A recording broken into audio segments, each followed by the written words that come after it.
So,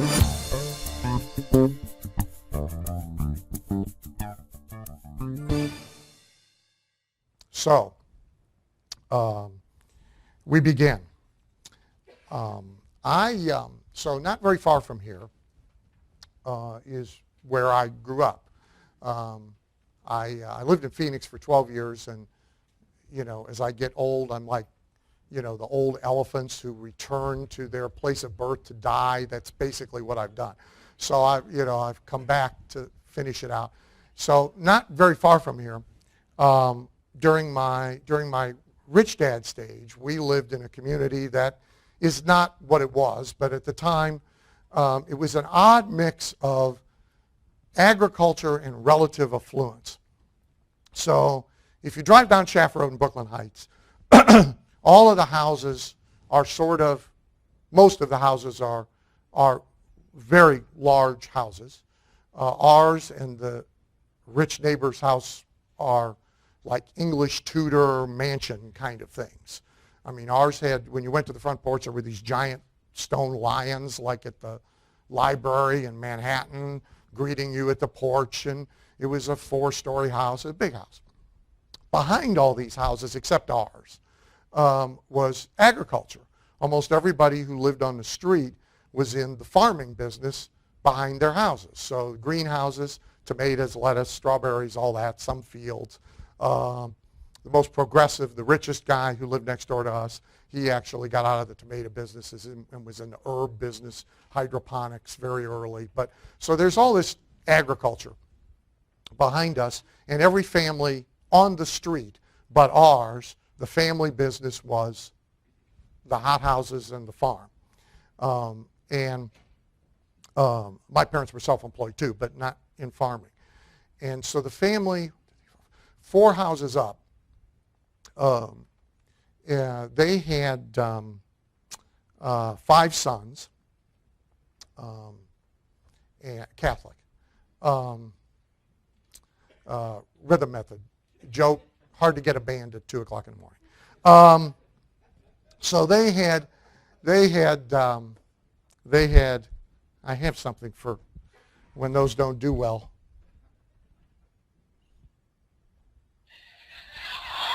There. That's your new, that's the entertainer's self-esteem device now.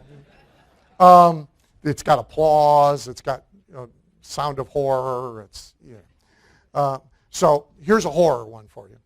I have no place to use it, but I have to use it. I just got it the other day. But it starts with a real news item. So the real news item is this. 2 days ago, the retired president of Time Warner Cable died at his home in Long Island. When the family called 911, they were promised an ambulance between 10 and 2. Too soon? Too soon? Lily and Lee, this is for you. He also obviously believes in reincarnation. The gravestone reads, temporarily out of service. Your patience is appreciated. So anyway, this family up the street from us had 5 sons. And the family was, the father was deeply committed to the kids taking over the family business, which will be no surprise to you. These kids working in the greenhouses since they were toddlers had no particular interest in taking over the family business. And so they schemed and saved and worked and resisted in order to escape. And 4 of the 5 did, went to college and set themselves up to do other things. As each one escaped, the pressure on the remaining ones from dad and mom became greater and greater and greater to the point of desperation on their part. So the last kid, is being shamed and guilted and intimidated and beat up to take over this business that is now, because it was granddad's business, so it's going to be 3rd generation and all that. So he did not go to college. He stayed. But after about a year, he did escape. He hung himself in the greenhouse, and Dad found him hanging by his neck one morning. And so people are going to escape. Money works much the same way. So much of what we're going to talk about today is the fallacy of trying to force it to go someplace that it doesn't want to go, to stay someplace it doesn't want to stay, to behave in some manner that it does not naturally behave because of our wishes or preferences or idiotic beliefs, be they spiritual, political, or otherwise. It really does have a mind of its own, just like these 5 kids did. And tomorrow we will be a lot more pragmatic than we are today, although we will get pragmatic. But this is really all about understanding its mind of its own and doing things that are compatible with it instead of trying to force it to do things it will not naturally and organically do. And money has a way of escaping one way or another when it is forced to go someplace that it does not want to be or behave in a way it does not want to behave. And the alignment of our motives and our behavior and our business strategy and our selling style and everything we do with it is literally magical. It changes everything. Хотите бесплатно качать дорогостоящее обучение? В Телеграме появился Робин Гуд, который грабит инфобизнесменов и сливает их курсы по самым различным направлениям. Более 80 тысяч курсов на форуме sv.band. Вступайте в шервудскую банду прямо сейчас и получайте знания бесплатно на канале Sherwood. And many of you in the room have, whether you attribute it to that or not, have had these experiences where all of a sudden it seems to get easy for a while and money is like running uphill through your doors, and other times it's like difficult. And the reason for that is alignment or misalignment, which the chiropractors in the room will like. So I'm starting on your page 62. By the way, 3rd year in a row, page numbers. Okay. 3rd year in a row, page numbers. You should, you better. Otherwise, we'll have a gold price for manuals with page numbers and a silver price for, that just occurred to me too. So, number 1, if you watch Shark Tank, how many watch Shark Tank? Very good, okay. Because you should. The few that don't, you should watch it as much for the mistakes that people make as anything else. And, you know, many of them can't pitch, and they haven't organized a pitch. We'll talk about that Saturday. But their bigger mistakes are in how they think. And one of the ways they reveal them is if you watch Shark Tank, often they have this little direct-to-camera from the person before they go into the tank, and they are talking about, you know, their thing and what they're going to do and whatever. And roughly half of them, so this year I started keeping a stick count, it's roughly half of them in their direct-to-camera telling us, the audience, about their thing. They talk about their need. You will hear some version of, we mortgaged Mama's house, and I gave up my job, and we've been working night and day, and we have everything we have invested in this Doomafludge that we're going to go present, and if we don't get a deal from the sharks, it could all be over. You will hear some version of that coming out of the mouths of about half the people going into the room. Okay? So I've counted now, since I started counting, 48 of them, that this is what's coming out of their mouth, which understand that means that's what's on the top of their consciousness as they are walking in to do this pitch, right? Now, of course, you see the pitch edited down and cut up. You know, the average one, they get about an hour to pitch. But so that's what's on their heads. So I've counted 48, that this is what's coming out of their mouth as they go in the room. Would you like to guess how many of the 48 got a deal? No. If you watch the Sharks, some of them are determined to do a deal with somebody they ought not do a deal with. So a few of them, so out of the 48, 4. Now, the overall working average is 1 out of 3. So this idea that because I need it, it ought to come to me, doesn't work. Okay?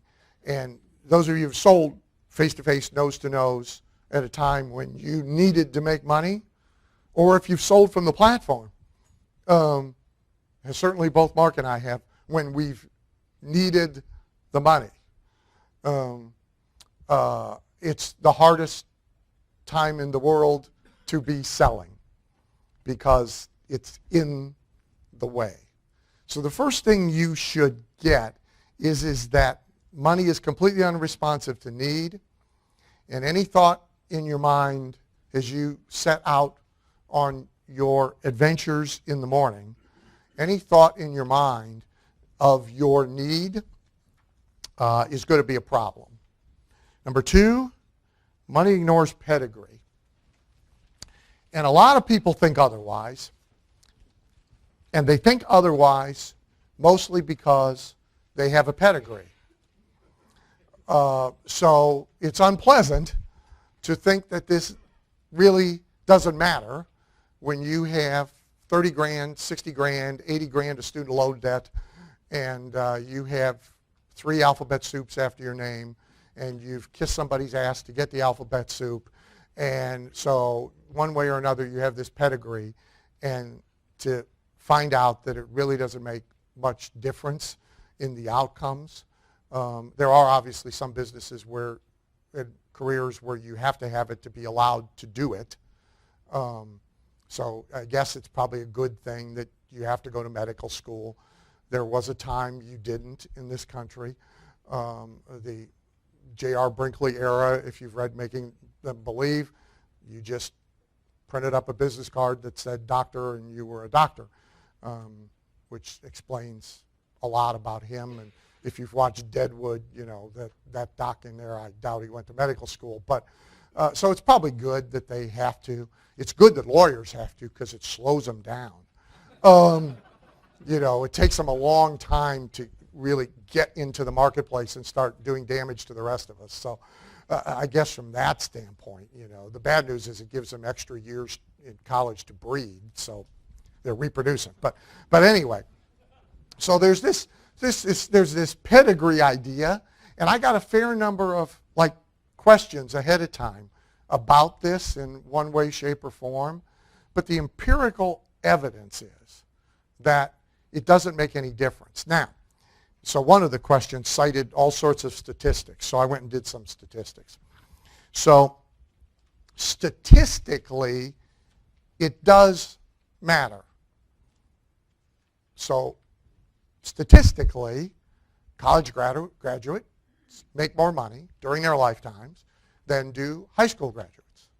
Generally speaking, high school graduates make more money in their lifetime than people who get their GED while in prison. Right? So statistically, this matters. But here's the problem with statistics.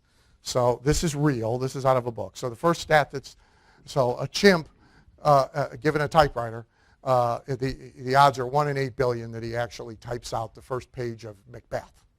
Okay? However, if you gave a typewriter to enough chimps, you would get the first page of Macbeth. What does that mean? It doesn't mean a damn thing, right? Because each one is an isolated spin of the wheel. We don't know which chimp, right? So millionaire net worth in the United States as of last year is 1 in 160. By the way, that's a lot smaller number than most people guess who aren't usins. If you ask for a guess about this from the general population outside these walls, you get guesses far, far away from this. You get 1 in 10,000. You get 1 in a million. You don't get 1 in 160. You know why? Because this is a really unpalatable number for somebody who is not and is not intending to be a millionaire. 1 in 160 isn't that big a spread. I mean, you got to figure the 160 includes people in prison who are sort of prohibited mostly for some period of time from getting in the game.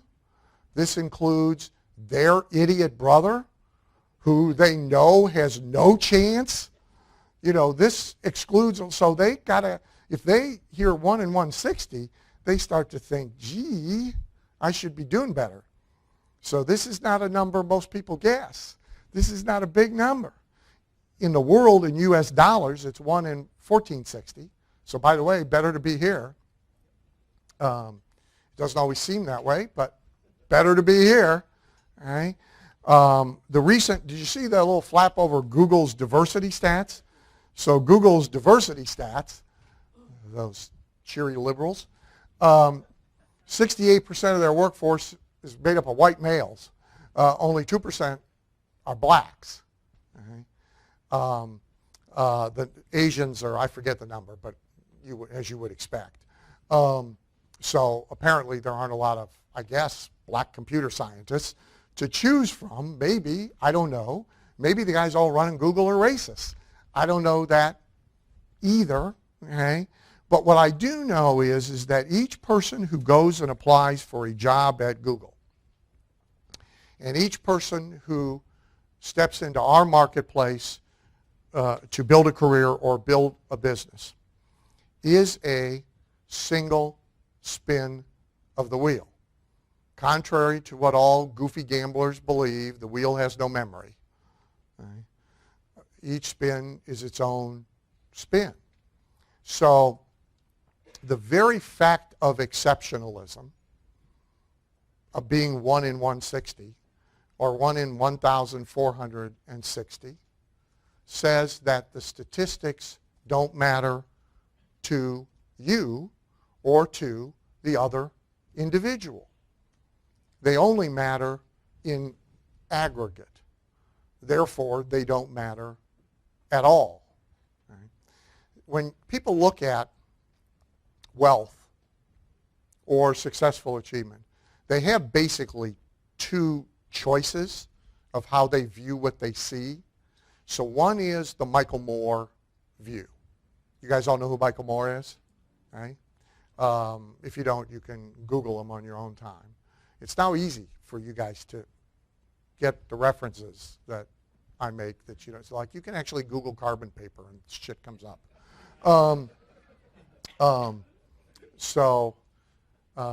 You'd be amazed how many people in the last few days I've had to explain who the hell the monkeys are to. Huh? What? You know, going, how could you not, you know, well, too young, too old, too young. So the Michael Moore view is that the 1 in 160 is a freak accident, and that the 1% use these freak accidents like the lottery commission uses winners for advertising, to convince people that they actually can win a game that they cannot, so that they do not come with pitchforks and torches and burn down the mansions and eat the rich. Right?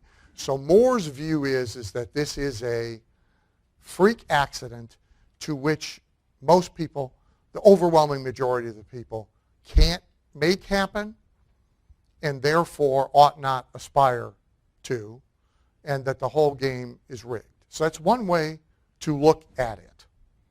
The opposing view is when you see any particular success, the idea is if there's 1, there could be 2, and I could figure out how to be 2. Those are the polar opposites of the way people look at whatever success they see in the marketplace. So like in orthodontics, where you live, Dustin, if we show a bunch of orthodontists, say, what does your practice do a year? 8 figures. Okay, so if we show them a $10 million, $12 million orthodontic practice, okay, we pretty much get two reactions, right? From the majority, we get the, he's a freak, okay? And for some combination of Martian rays and, you know, whatever, he's doing this, but nobody else can do it. And at the polar opposite, there's a guy who says, I'm barely paying the light bill, but if one guy can do it, I can do it too. Those are the polar opposites, right? Now, the 1 in 160 number is a very important number because it says it's not as freakish as most people would have you believe. But those are the two views. Understand that the viewpoints are total choice. And you make the choice a lot, actually. So you see somebody in a newsletter where we've got a direct mail piece and they use this direct mail piece and they got these great results. The overwhelming majority reaction to that is, well, I could never use that direct mail piece because, and then they have some reason. He's an orthodontist and I own pet stores, or he's in a small town and I'm in a big city, or gee, it's ugly and unprofessional, my staff won't let me. There's a long list of ways to invalidate a productive example. And so most people will react that way, and so they make this choice again and again and again and again and again and again and again and again and again, constantly, day in, day out. They don't just make it one time as some one big, you know, philosophical decision. Some people make that too, but generally they don't make it necessarily just as one big philosophical decision. Okay, all rich people are freaks and I can never be rich, therefore I'm never going to attempt to make any money in my entire life. They don't actually make it that way. They make it hour by hour, day by day, exposure by exposure. And because that is the overwhelming majority of thought, it is the overwhelming majority of thought even of the people around you in your personal lives, particularly probably your family. You know, my experience is most reasonably affluent, reasonably successful entrepreneurs, which is probably, you know, significant, well, it's in the stats, a significant percentage of this room, you're like it. Right? In your family, you're it. And everybody else ain't it. So even the people around you and maybe your neighbors, certainly most of the people who work for you, they drift to the Michael Moore view of all of this. And so since this is around us all the time, it's a great danger to make this choice ourselves and not realize we made the choice, that we reacted this way, that somehow there's a pedigree reason we can't do what we have just seen in front of us. I gave you a page that's instructive. There's another one. So let's see how good you are. So thrown out of high school, started as a street rapper collecting money in a hat while playing music. When every label rejected his demo tape, he reproduced it and sold the CDs himself out of the trunk of his car. Fast forward, 20 million CDs sold, and in addition to his entertainment career, when he launched his clothing line, it did $100 million in its first 18 months. Anybody know who he is? Jay-Z. Jay-Z. Okay. A piece of trivia, by the way, his cars include a $400,000 Maybach. If you are interested in cars, tomorrow from noon to 5:30, there will be a $300,000 Maybach parked outside. If you've never seen one, you can look at it. If you want to sit in it, you can sit in it. You can take a picture in it. If you want to buy it, everything's for sale.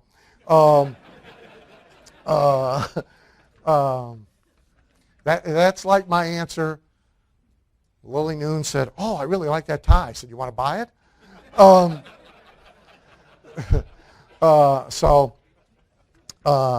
let's see, blue-collar family, started selling as a kid, greeting cards, stolen liquor. He paid his way through Indiana University, teaching disco classes, and one whole semester running an illegal chain letter operation. Chain letter. Some of you will be too young. You'll have to Google it. Soon after college, without ever taking a computer class or even owning a computer, he started a computer consulting firm, which he subsequently sold to CompuServe. You'll have to Google it. Making him a millionaire at age 31. He is currently a billionaire. Very good. Mark Cuban. Very good. Estimated net worth $600 million. An unusual fact, actually, among rich entrepreneurs, this guy does have an MBA, and most people don't know it. He started buying cheap real estate before he had his own house or an apartment. He owns a piece of the World Gym Company. He owns a 747 that he leases to Singapore Airlines, and he owns a ton of Southern California commercial real estate. Very good. Arnold, yeah. They all pretty much defy the idea of qualifications and pedigree. They are statistical anomalies. So we decide whether we are going to be statistical anomalies or not. That's the deal. The statistics don't matter once you decide to be a statistical anomaly. Number 3, I am now jumping to page 67. Money deeply resents the attitude of entitlement.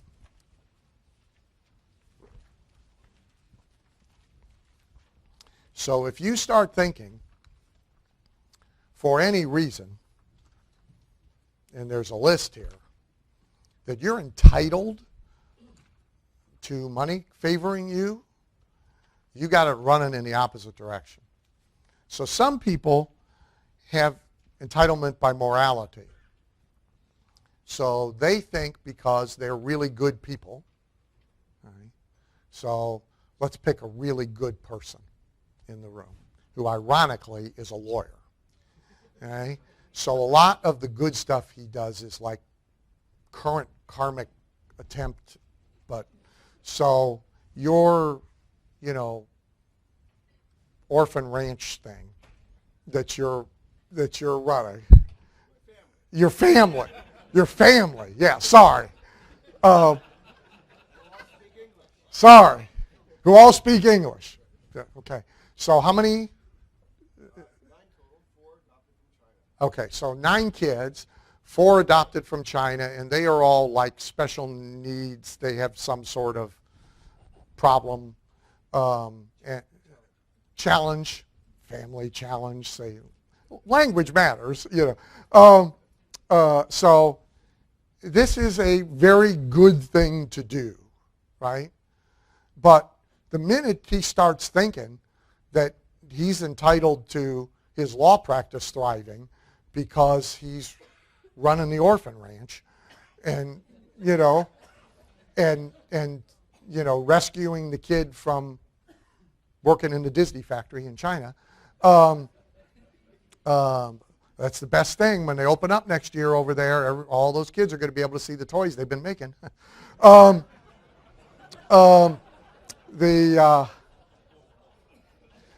Every once in a while, Les, there's a joke for a liberal. There you go. My liberal friend, there you go. You might want a stick count. There'll be a few more. Not many, but there'll be a few more. So the minute he starts thinking, man, I'm a really good guy, and goodness ought to flow to me, say, money, that's not how money works. But a lot of people think this.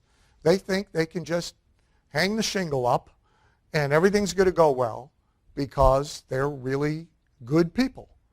And that entitlement does not work. And here's the proof. There's a lot of really good people who are really, really poor.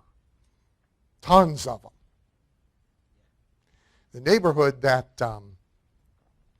my third and second wife was living in before she was the second wife.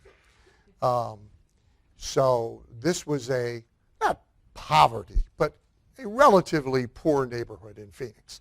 Little cinder block houses, all built, by the same contractor at the same time, punch pressed right out, cheap.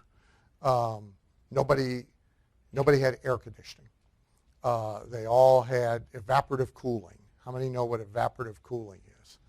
Okay, so you have enough sense. I didn't, right? So I moved out of my air-conditioned apartment into Carla's evaporative cooled house, which she told me evaporative cooling is just like air conditioning. No. The first tip would be it's not called air conditioning. So as usual, I had nobody to be PO'd at but me, as I am lying on the floor with a huge bucket of ice at my feet with a fan blowing the ice up my naked body. And there's nobody to be mad at but me, because evaporative cooling, for those of you that don't know, right, the cooler it makes it, the wetter it makes it. So if it is 110 degrees in Phoenix and you want to get it down to a nice, comfortable 72 degrees in your house, you get thunderstorms and rain. Okay? The walls sweat. I'm serious. Water is running down the concrete block walls of this house as I'm trying to cool this thing. You take your clothes out of the closet and, it's sort of like Florida in the summer, but worse. You got to wring them out to put them on. So this is the neighborhood. Everybody's got a little cinder block house. Everybody's got a little, wire fence. Everybody's working in blue collar. If it's white collar job, it's a real, like she was head of a medical records department at a little hospital, so it wasn't blue collar, but it wasn't much money. Pretty much everybody's got old cars that are broken down. There's one guy in the neighborhood who fixes them all for nothing. He knows how to fix cars, so he fixes cars. Somebody else who knows how to fix evaporative coolers is keeping everybody's evaporative cooler. These are all, quote, quote, salt of the earth people. They're all great people. Everybody in that neighborhood was a honey. They were all and are all better people than me. Okay? But they were poor, and I'm certain they are still poor. Okay? So it ain't like running around fixing everybody's car for them for free. Suddenly money arrives out of the air. Doesn't work that way. Maybe it should, but it does not. Next kind of entitlement, a lot of business people fall into this, is by excellence or comparative superiority, right? I do great work, right? I'm the best. So I used to do a lot of work in chiropractic. And quite candidly, some of the highest income chiropractors in the country who I know well, I wouldn't let them adjust me on a bet. They're really good salesmen. Some of the best chiropractors I know that I ever got an adjustment from are sack and ash, they're ash cloth sandals and sack poor. Right? And they're the best docs in the country. I mean, they can fix you like nobody's business, but they don't understand money, and they think it should be flowing to them. Okay? Then there's another side school of thought of this. The world that Mark and I grew up in, the National Speakers Association, they are all afflicted with their version of this, which is if I keep getting better and better and better and better at my core deliverable, at my art, my craft, then somehow the money will materialize. So they are at the breathing 3-day seminar on how to breathe better. Okay? They have the 4 experts videotaping them and playing it back frame by frame and stopping them from jingling their coins. Or, this whole thing that I do is abhorrent to them. Notes everywhere and an old projector, and it's awful, right? And so they are going to one training after another to be better as speakers. And the money will automatically follow because now they're entitled to it. Doesn't work that way. Sacrifice, you hear the Shark Tank contestant language of the sacrifices they've made to be there to walk through those doors. They've been gone without income. They've mortgaged. They've worked night and day. Their whole house has been turned into a little factory, et cetera, et cetera, et cetera, et cetera. You know, grandma keeled over and died working on this little thing that now we're here to get money for. See, they think that entitles them to money. They think that the more blood they got over them from self-inflicted cuts, that somehow that translates to dough, and it doesn't. You have credentials. So all you got to do in a room full of speakers, if you want to get everybody agitated, is you talk about Tony. All right? It also works with a room full of shrinks. All right? And we got one here, don't we? There was one, yeah. So we got one psychiatrist here. Oh, we got two? Well, that's great. Okay, so we got a, so depending on the severity of your situation, right, because everybody in here is qualified, has a potential patient. So you got a psychiatrist here and a psychologist over there, right? So you can pick, right? So all you got to do with a room full of them is start talking about Tony or Dr. Phil. Either one will do, okay? And they light themselves on fire, all right? And they will tell you the 822 ways that they are better credentialed and qualified than those yahoos are. And they are pissed off that those people, right? I mean, and really you can do it with speakers just with guys like Mark and I. Because you will get the PhD, MBA part of that crowd who is horribly offended by the fact that we even exist, let alone make a shitload of money.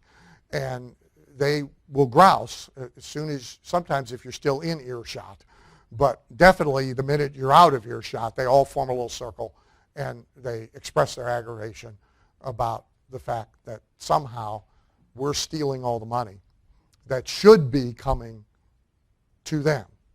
Right? And money kind of tends to ignore them. There is the thing the unions have sold. This one's not for you, Les. The thing that the unions have sold people, which is one of the most destructive things people have been taught, like ever, is that somehow tenure, longevity, right, and this even comes out of people's mouths and it's in their heads of people who know better. Right? It came up in conversation with somebody 3 days ago who knows better, and she said it. And my head, whiplashed, because I know she knows better. But the unions have sold, and of course they were very, very strong in the 50s and 60s, so, they have sold people on this idea, and academia has helped, that the longer you do something, the more money you should get for it. So based on that theory, so this is my 41st year of doing this, you guys should have paid $300,000 a piece to be in the room. All right?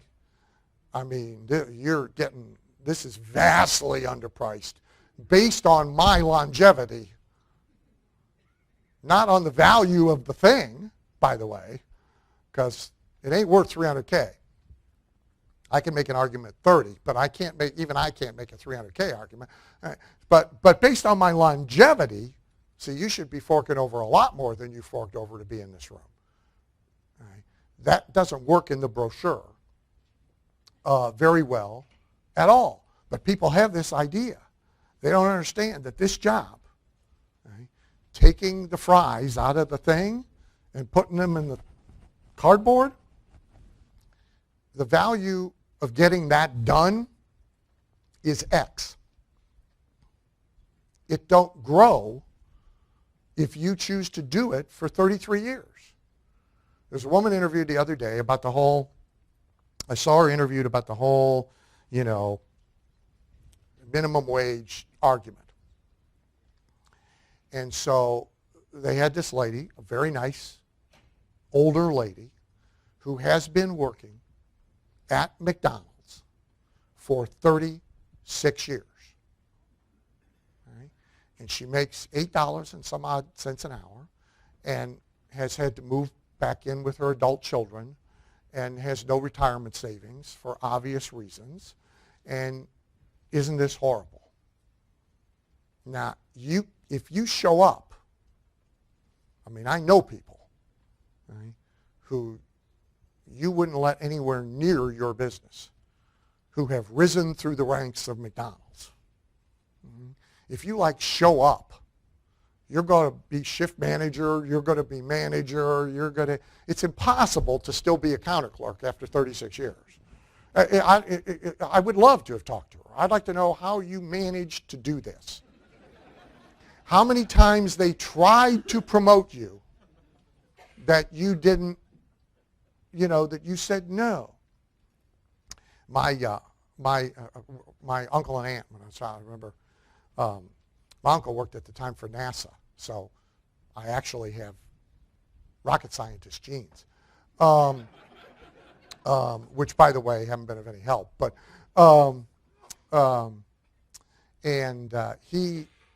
they were over at the house, I remember, and we were at either a lunch table or dinner table. I don't remember the meal, but I remember the event because he explained how he had turned down a promotion.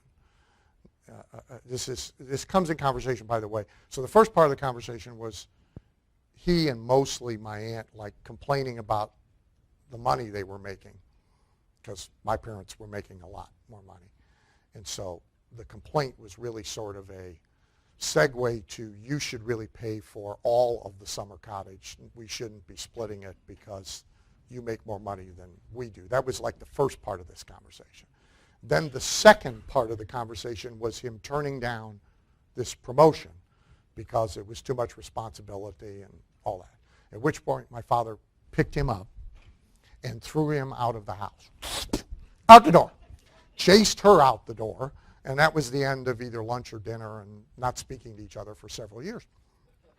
So I've got to assume, which the good news about that is, when they came on vacation, they always slept at our house, which I hate. So I had 3 years without them there for a week sleeping in the house. My theory is if you can't afford a motel, stay home. That's my theory. So, but anyway, and I don't stay at other people's houses either, so fair. But so how this woman could be there 36 years, and God knows how many times she had to turn down, gee, wouldn't you like to be manager? No, I don't want to be manager. Right? You'd have to. How can this be? And not that everybody is in this position, because they're not, but it is a big untold story of this, that people think just being there for 36 years should entitle them to a lot more money. And business owners think it too. Here's one of the ways you hear it out of business owners' mouths. You hear it when Walmart comes to town. You hear it out of their mouths when Walmart comes to town. We've had the hardware store here for 36 years. And now our business is being destroyed. Translation, we are entitled to a continued income no matter what because we have been here for 36 years. What that actually entitles you to is trying to figure out how to make some money today. What it entitles you to. But people have this in their heads. So any of this that creeps in, and it's hard to keep it all out, gets in the way, because money is unresponsive to all of it. If you ever wanted proof that longevity doesn't matter, look at the stock values of the current crop of .com companies that they invented yesterday. So she's been at a McDonald's for 36 years. She's still making $8.40 an hour. 2 kids with a pizza box and an iPad in a dorm room in 18 months are worth $14 billion. Clearly, longevity has not been in play. Right? So you got to say to yourself, this just ain't a factor here. So a lot of people in business get very complacent. We've been here a long time. We've had all these customers for a very long time. You saw it, right? All these people standing up 5 years, 7 years, 10 years. I got Chauncey, big boy. How long? How long? Ussens. 24 years. Right? But he didn't just materialize here. I had to go get him and wrench the next $3,000 out of him and get him to come. I can't just rent the room and get the pirate girls and kind of expect people to be here because I've been around this long and so have they. But a lot of business people think this way. 69. Number 4. Money loves clarity. And most people are really confused. So money loves clarity. There's 5 kinds of clarity that are important. One is personal clarity. It's kind of useful to know who the hell you are and what you're all about. Most people don't. So if you think they do, ask them for a 2-paragraph description of their personal philosophy and watch what happens. You will get a lot of blank stares. Some of them will have to Google philosophy. But I mean, you will get a lot of blank stares. Most people just are not clear about their governing philosophy. Who you are, what you're doing here, what you will and won't do for money, value decisions, what you're worth, what your time is worth. Most people have given it very little thought. Clarity in this category is really important because it allows you to make good decisions quickly about a lot of other things. If you don't have this thing clarified, you're confused and you're pondering over every decision, which if nothing else, it slows the flow of money. Second is forward orientation clarity, where the hell we're going, right? So again, most people do not have defined purpose.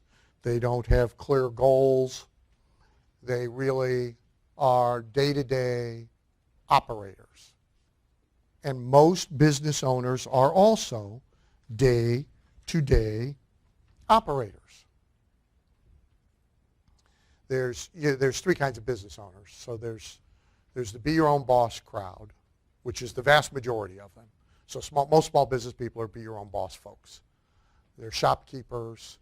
They really just wanted to do the job they were doing and not have a boss. That's, so the guy that owns the local restaurant that we had the VIP dinner at last night, he's the second kind. He's sort of a quasi-entrepreneur.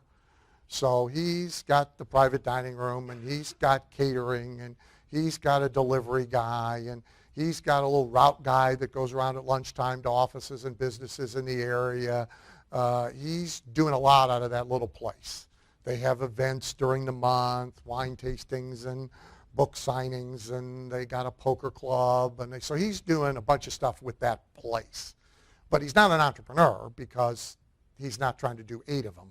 And he's not thinking franchising, and he's not thinking a website to sell the Italian food and deliver it all across the country. But most of them aren't even him.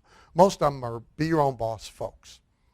The guy, I'll talk about it in different contexts, but so the guy that owns the mailbox place where I ship my packages and I get my mail and I get a copy done now and then. See, he wants to be Ted Danson in Cheers. Right? He just wants to come, be in his shop every day, put on his little post-it outfit, and have the same people come in every Tuesday, and he visits with them, and Norm hangs out at the end of the counter instead of the end of the bar, and that's, and as long as all the bills get paid and his wife's got a good job, everything's okay, right? And so that's a big swath of business people, right? And so their forward orientation is like zip, right? And so if you asked him, you pressed him about goals, what are you trying to accomplish? What do you want your business to look like in 3 years? He would be unable to answer you, or if he answered you truthfully, his answer would be exactly like it is now. I just want to, this is it. All right? Now, some people will answer that truthfully, some won't, but that's where a whole lot of them are. Consequently, that is exactly what happens. He has no forward orientation, so the thing does not move forward. All right? It is pretty much the same as it was 11 years ago when I first became his customer. Equipment's changed. There's a bigger, honkier, higher speed copier in there than there was 10 years ago. He takes a little more time off, so there's a dumb, dysfunctional employee in there every once in a while who, you know, really frightening. But pretty much other than that, you know, when I moved back here from Phoenix, neighborhood restaurant we didn't go to last night, but neighborhood restaurant, bar, Horseman Hangout, close to the track. I hadn't been in this place in, I don't know, 27, 28 years. Walked in, nothing's changed. All right? Literally behind the bar, one of the things hanging from the ceiling on a string is a little Corby's parrot, which Corby's was a cheap brand of whiskey. I don't think they even make it anymore. And the paper Corby's parrot is right there where it was 27 years ago. Nothing's changed. Okay? So if you said to this guy, what do you want your business to look like 5 years from now? He, just like this, right? It's just like I am with my living room, you know. God bless her, but, you know, Carla's the rearrange the furniture person. I think they all are. I think you all do it. My first wife was the worst because she did it like when I was on the road. So you come back now in the dark at the end of a week schlepping around the country, and the first thing you do is do the Dick Van Dyke over the, because she has rearranged the living room, you know, and left no lights on. At least Carla does it in full view. But still, why can't we just, I'm like the dog. You move the dog's dish, he's disturbed. Just leave my dish. Me and the dog would like it just left right where it is. But so most business people, they have no forward orientation at all. Therefore, they don't move forward. This is really a very simple thing. Money asks the same question I ask. Well, where do you want to move? What do you want this thing to look like 36 months from now? The guy goes, Money goes, and it goes someplace else. All right? Very simple. All right? So clarity about your forward orientation is pretty important. Clarity about who you are for. Really important. And almost nobody bothers with this. Almost nobody gets this. They just hang up a shingle. So I don't think, Mark, I've ever told you this. You'll appreciate this. So one of the first few, I think it was the third paid speaking gig I got. And this will interest nobody but you, but I actually got it by being called directly from a chapter in Dottie Walter's book anthology. Okay? This, by the way, is like getting money, you know, by flying the Goodyear blimp over a stadium and somebody running in and buying tires. This is how improbable this path of money is. But called and booked me. It's the Administrative Management Society, which is exactly what it sounds like. This is all really dull, boring, little white guys with pocket protectors and shoes with the little holes in the toes. Okay? You take one look at them and you know you are selling nothing. Okay? This is a zero sales event is what this is. Okay? But I got $800. So I got $800. It's in Wichita, Kansas. It's the Wichita chapter of the Administrative Management Society. And by the way, it's in the dead of winter. So the trip in and out of Wichita is less than desirable, but it's $800. Right? So I go and I do this thing. And there's like, Kevin used to say, they sat there like a tree full of owls.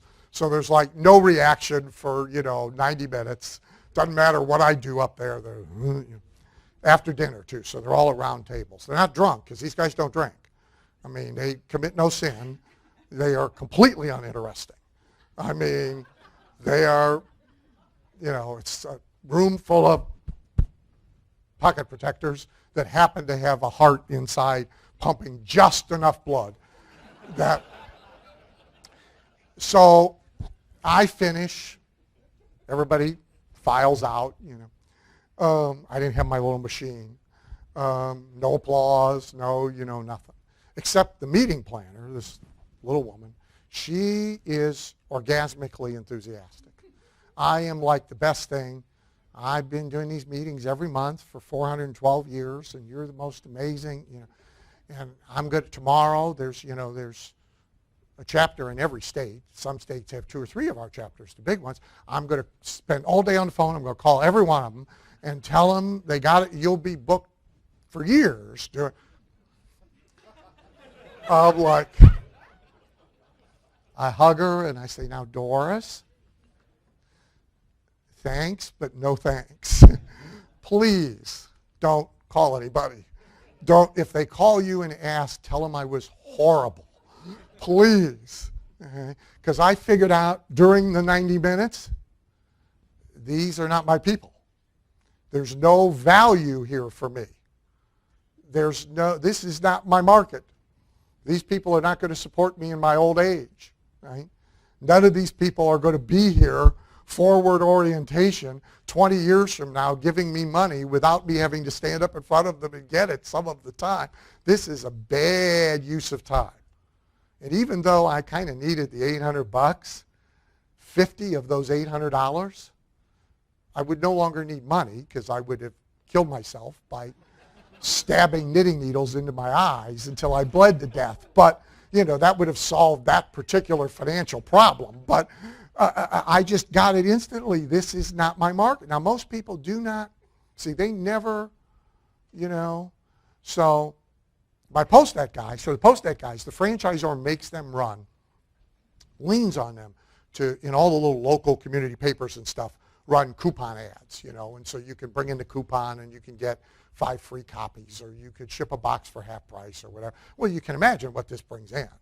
Right? It doesn't bring me in, right, who's going to come in 3 times a week and spend money every week and be worth $5,000, $8,000, $10,000 a year in revenue. It brings Doris, who comes in, uses the coupon, never to be seen again, right? And they all complain about it. He bitches about it every time he runs an ad. Look at this. They brought in Doris, Said, but it's your ad. You, advertised for Doris. That's what you got. If you don't want Doris, the first thing to do is stop this. Even if you don't know what else to do, don't go speak to the Administrative Management Society 48 more times. And I truthfully didn't know exactly what else to do, but I knew not to do that. But most people do not think about this at all, let alone get really, really clear about it. And it's a real breakthrough opportunity to get very clear about who you can have the most appeal to, you and your business, because it liberates all sorts of things. It gives you enormous price elasticity when you are selling to people who you are really for and really appeal to. It gives you focus. Right? It lets you not have to sort through the Dorises of the world to occasionally by accident get one of me. It does all sorts of good things for you, and very few people really focus in on it.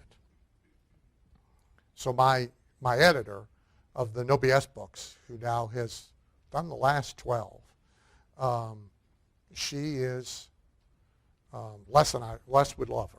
Okay, so she's like so far to the left of you, it ain't even funny.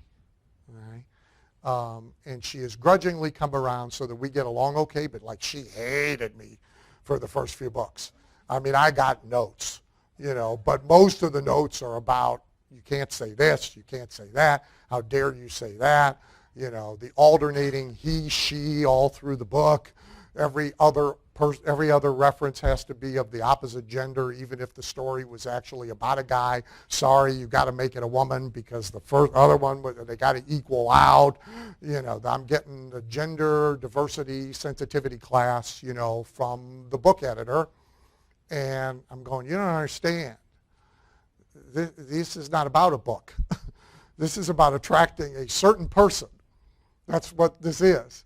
And I'm very clear on who that person is. Now, occasionally, somebody, wanders in that holds their nose for one reason or another and hangs around. But there's a very clear focus there of who the hell I'm talking to and who, I don't really care a rat's ass whether they get past page 3 or not, because I knew who has the greatest value to me. So audience clarity, market clarity is one of the most powerful things you can ever work on and get right for yourself.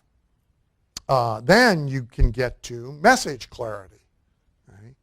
Which also most people, aren't really very good at that either.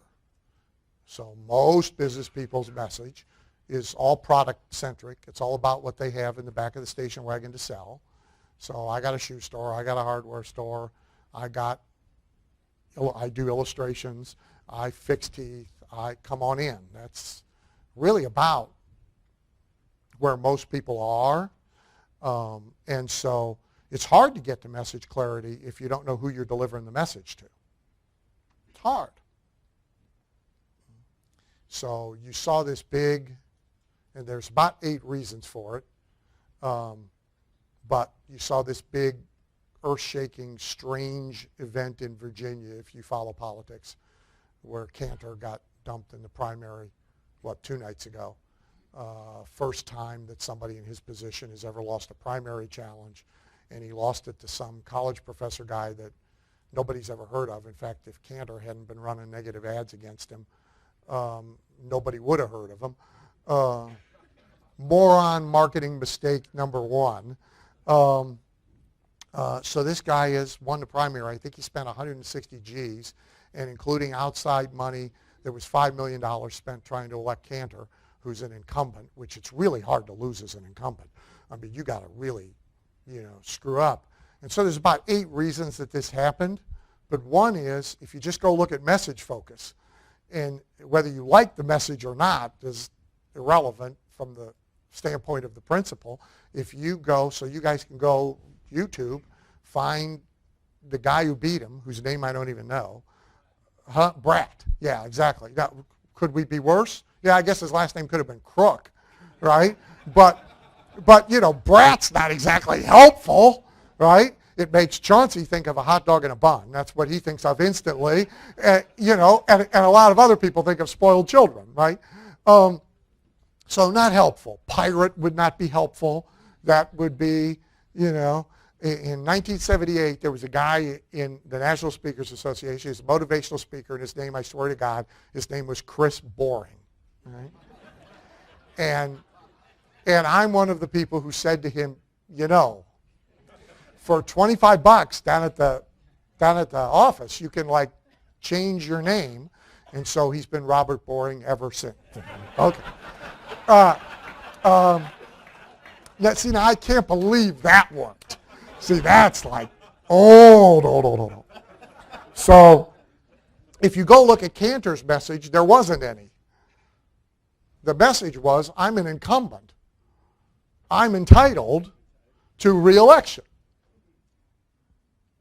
This guy had a finely honed message, heavy on anti-immigration reform.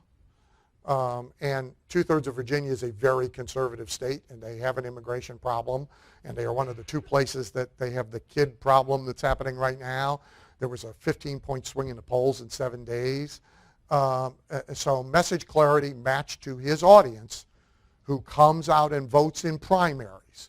Now, this message is a disaster in a general election, but his message in a primary, because the people who vote in primaries are the diehards at each end of the extreme, right? So he got it exactly right. And when you get message to market match, when you're really clear, you get results you just don't get any other way. And then the last kind of clarity is method clarity, meaning you and the people who are going to bring money to you have shared clarity about how this works. How this works around here. So for example, we have a lot of conversations about referrals. We just did a online launch about this. If you saw the web videos, Bill Goff, wherever Bill is, he talked about it yesterday at his meeting for his Allstate insurance guys that he coaches who were here. He did the meeting upstairs in the sweat room. And Bill and I had a conversation about it on video. So about half business people think they get a lot of referrals and they don't. And about half of people know they don't get them and don't understand why they don't get them. And the main reason they don't get them is because the customers, clients, or patients they deal with don't really know they're supposed to. Okay? There's not clarity here about this is how this works around here. Okay? You refer. That's what happens here. It's like we taught in chiropractic practices, patient of the month, which we installed late 70s. The guys that did it right, the patient of the month. It was the patient, the wife, and a couple of their choice, big evening out on the town. Okay? Limo, dinner in a nice place, and then something custom for them. So if they were paintball fans, they all went in a limo to the paintball place and shot each other with paint. If they were ballet fans, they all went to the ballet, whatever. And of course, this was all photographed. And when you walked in his office, one whole wall was a display of the patient of the month's evening from the previous month. It was in the newsletter. It was everywhere. And patients went to the staff and said, how do you get to be patient of the month? And staff said, show up on time, comply with what you're told to do at home to facilitate your treatment, and refer lots of patients. That's how you get to be patient of the month. And he had huge numbers of referrals because there was clarity and there was then process. And here's how you refer here. Here's your tools. Here's your stuff. Here's your how to get well faster tape that you hand out to people. Here's your sales kit. Go ye forth and refer. So the reason most people don't get referrals is because they don't have clarity themselves, and the people who are supposed to refer to them don't have clarity. Therefore, money goes somewhere else where there is clarity to work with. So before the break, we'll leap to the real metaphysical part of this. I got thrown out of a metaphysical certification class once for, well, I was cheating. I was looking into the soul of the person next to me. So I'm leaping to page 74 and 75. So here's really what I have to say about this. So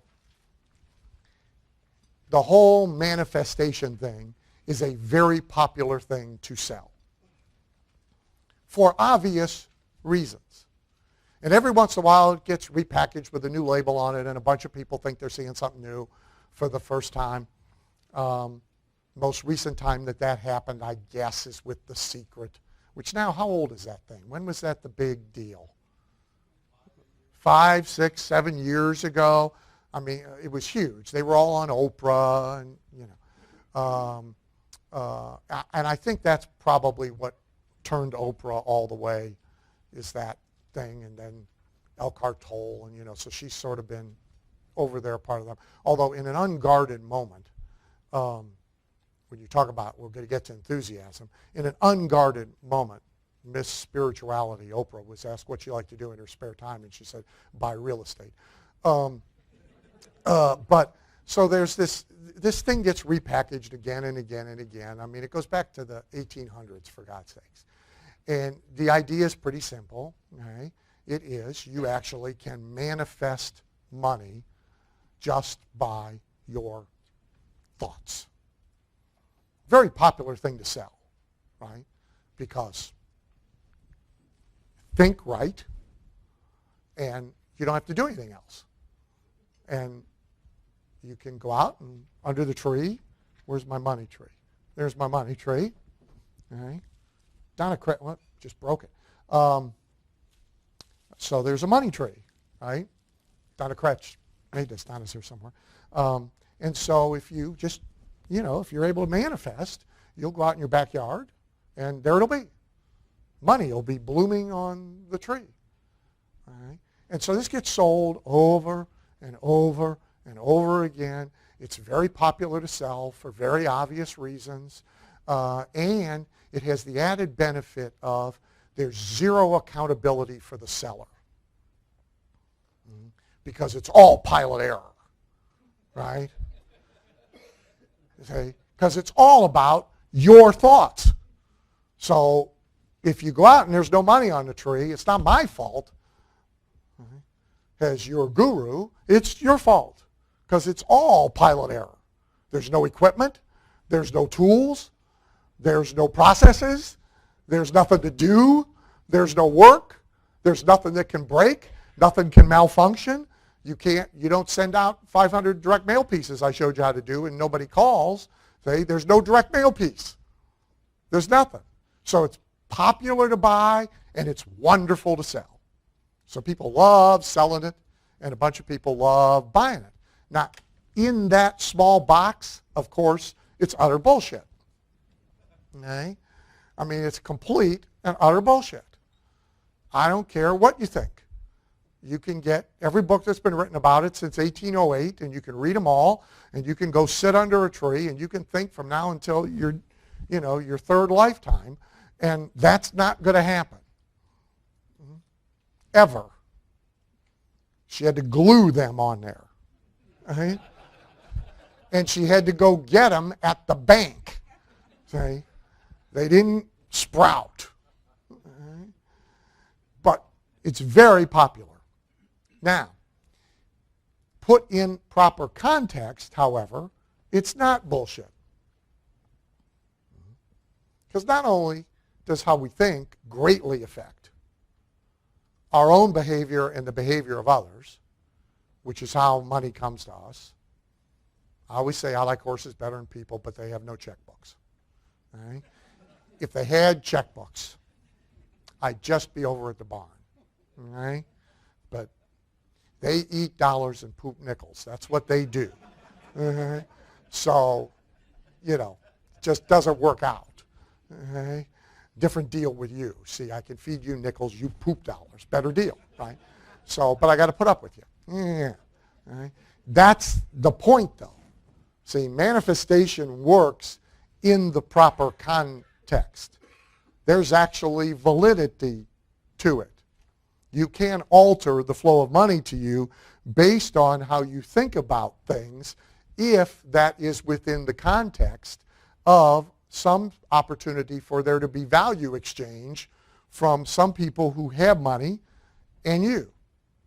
But if you leave that out of the mix, the rest of it's all crap. Right? So I happen to be kind of a manifestation guy, but not in its purest form.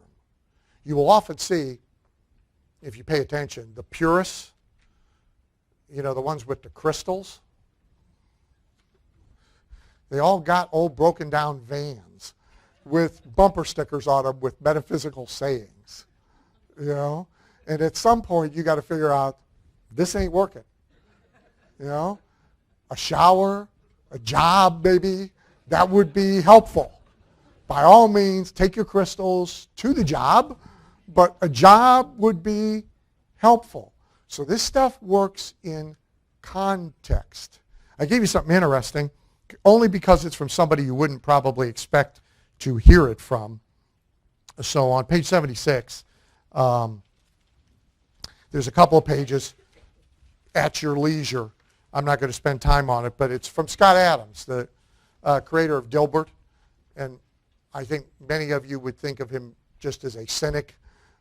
He is actually into affirmations, visualization, manifestation, and so it's a few pages out of one of his books. I think you'll find it interesting.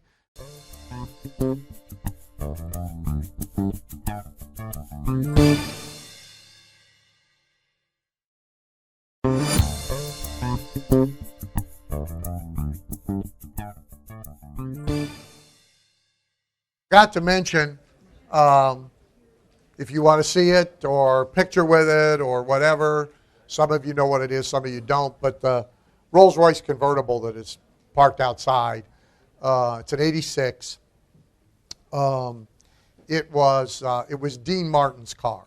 Otherwise, I wouldn't own a Rolls. I'm a Dean Martin freak. So it was Dean Martin's car. If you don't know who Dean Martin is, damn it, Google him.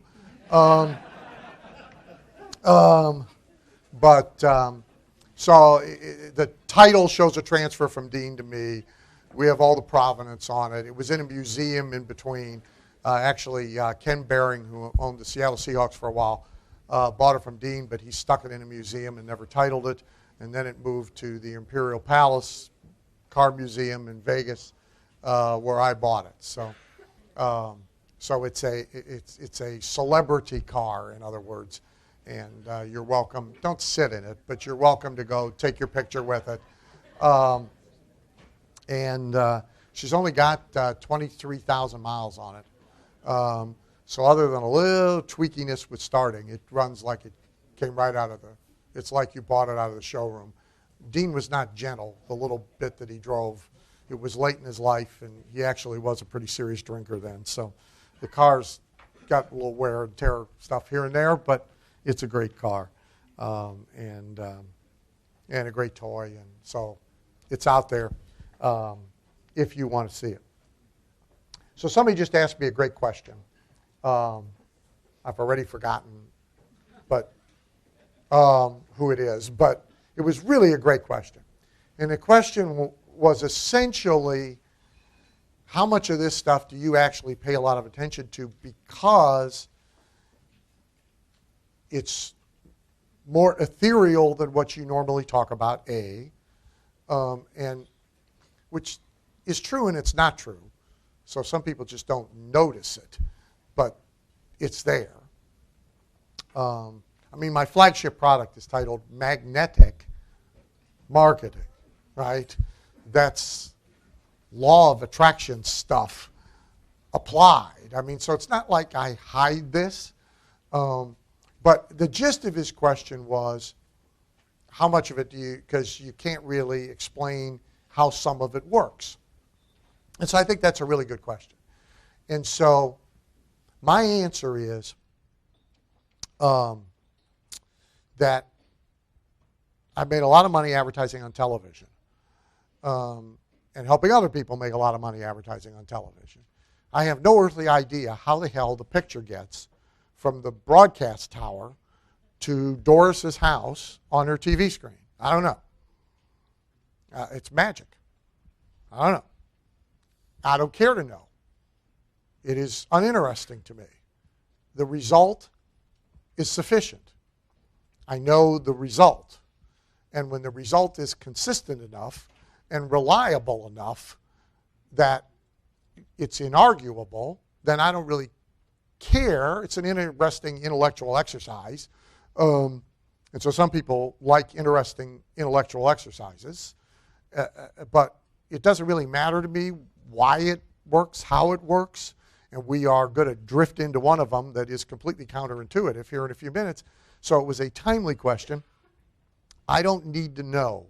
So like the fact that I discovered early in speaking, selling from the platform, that I always sold more in a suit than in a sport coat and slacks. And there are certain colors that matter. Now, I developed theories about it over time, but they're just theories. But you don't have to hit me in the brick 26 times. 12 is enough. I get it. Same situation, same kind of audience, same everything, and I got lazy and wore a sport coat and no tie, and I sold 25% less than I wore this suit and this tie. 4 or 5 times of this is enough, and okay, get the uniform. Now, I don't need to know why the hell that is, right? So the same thing, so my answer to a bunch of this is the same. It's just enough experience and anecdotal evidence from others combined that validates the experience, and the experience validates the anecdotal evidence, I don't know why some of it works. Don't care. Only care about the results. So I'm on page 85 with money demands congruency. So money has, we all have one. Some people's are more tuned than others, but money has a highly effective bullshit detector. Okay? Now, we all have one. Okay? So yours goes off now and then in reaction to somebody or something. Right? Money's is like tuned to the nth degree. And the way it detects BS with people is when their behavior is incongruent with their assertions about what it is that they want. So I have a relative, and I won't name the relative because we're taping. But I have a relative. Okay? And this relative asserts that he is determined to be a highly successful entrepreneur. And he is sort of making himself and those around him even miserable by his assertions and some of his activities related to the assertions. Right? So not long ago, he was in his capital raising stage, which family is like supposed to. It's a close enough relative. Family is supposed to.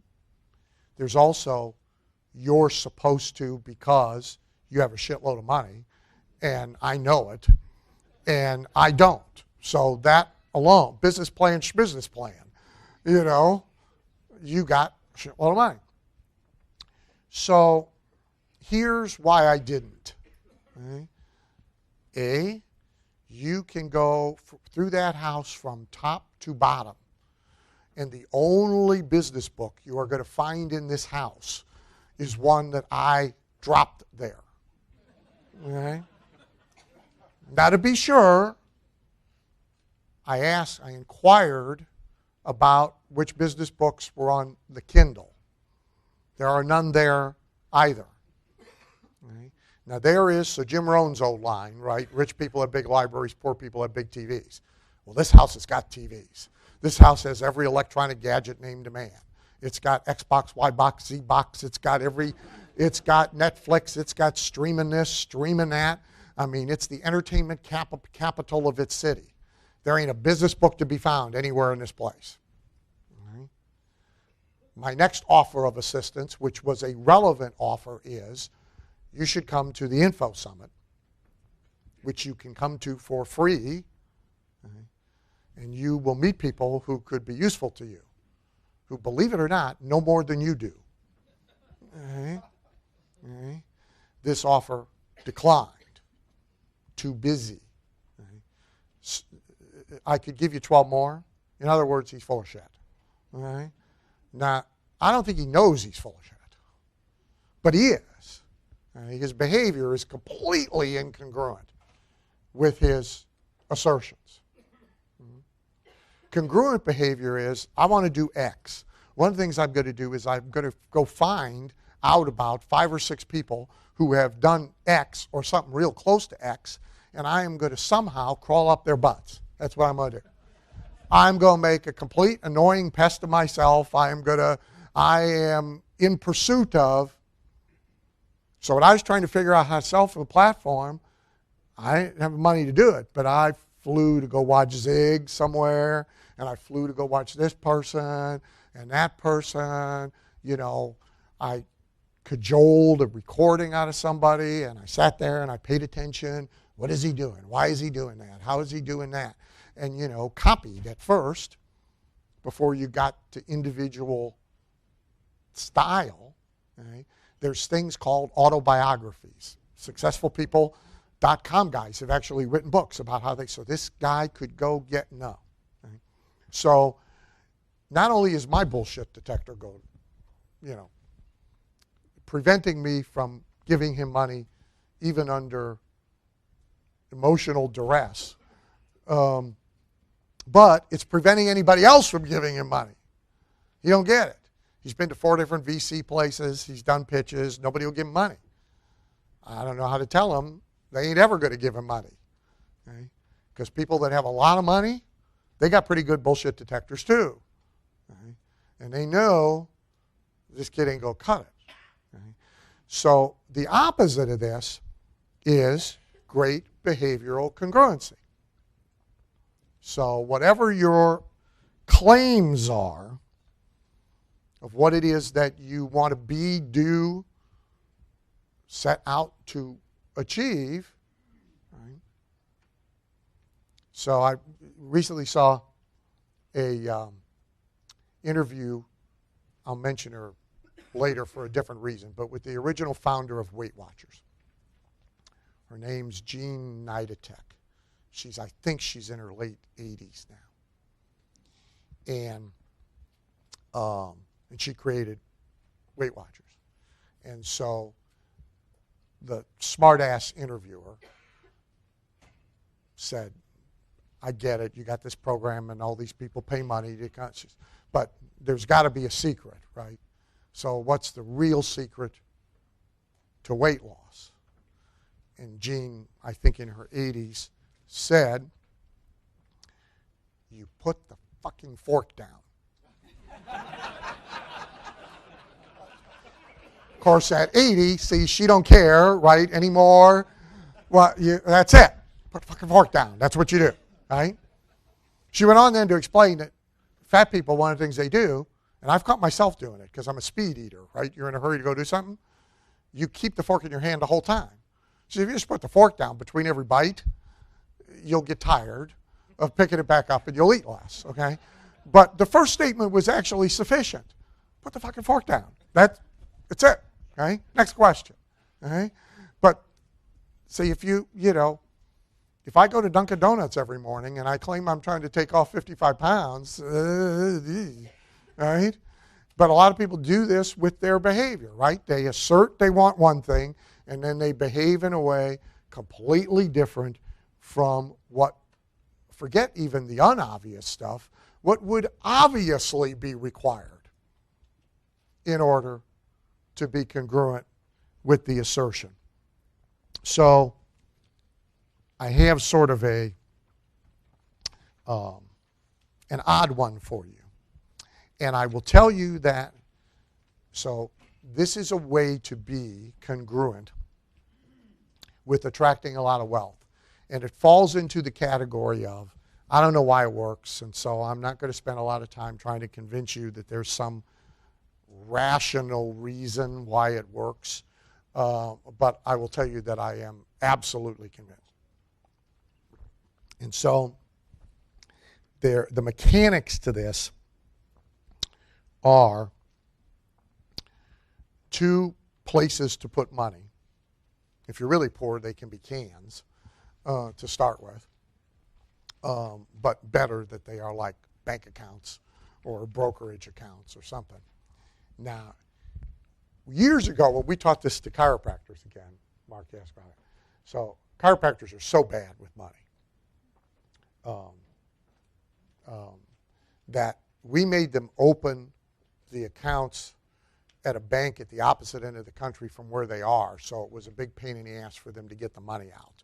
Today, of course, that doesn't work. But then you had to physically go to the bank to get money. So we made a guy in L.A. open his account in, Burlington, Vermont. So it was problematic for him to go steal back the money that he had put into the wealth account. So there's 2 accounts. So there's a wealth account and there's a giving account. Right? Claim, by the way, no origination. I was taught this. And I didn't like it when it was taught to me because I wasn't exactly rolling in dough. So the 2 accounts work like this. You got a wealth account and you got a giving account, and you determine off the top of all the money that comes to you a percentage to put in each one. When you're just starting with it, by the way, if you get money every day, you should do it every day. Also, there's a attitudinal thing about putting money in every day. I'm long since I don't need to do that, but I can do it every time. I basically do it every time I make a bank deposit, and money lays around for 2 or 3 weeks before I do a deposit. Sometimes it lays around so long that people like complain you haven't cashed the check. They really need it, so it's there. But every time I do it, I do the percentages. So you pick a percentage, and you can be really cheap about this if you want. So you can do 10% into your wealth account and 1% into your giving account. It's okay. You'll get it, and you'll change that. But if you need to start, but you can't start with less than 1%. So 0% doesn't count. Okay? Got to be at least 1. Okay? And the ratio can be whatever you want. So it can be 10% to wealth, 1% to giving if that's what you want to do. Won't matter. It'll fix itself. But it's got to be every dollar that comes to you off the top. Don't make any difference. Grandma is still sending you a $20 bill on your birthday, even though you're 62 years old. When you get to 20, you got to put a percentage in the wealth account, and you got to put a percentage in the giving account. Somebody pays you money they owed you from, you got a light bill due, and you don't have enough money, but it doesn't make any difference. Okay? This is like locked in. This is what wealthy people do. Now, they no longer necessarily operate this mechanically about it, but literally of all the dollars that come in, a certain percentage of it does go to giving, and a certain percentage of it does go to reinforcing wealth. Then they go buy the yacht. But they do this first. Therefore, this is the behavior of wealth. So if you want to be congruent with wealth, this is how you will behave. Person says, I can't pay my bills on 100%. I'm definitely not going to be able to pay my bills on 90%. Been there. Don't matter. If you can't pay them, you can't pay them. The 10% spread will make no difference in the bills getting paid. They still won't be paid. It won't matter. You can do 1% and 1% if you must. That definitely won't make a difference.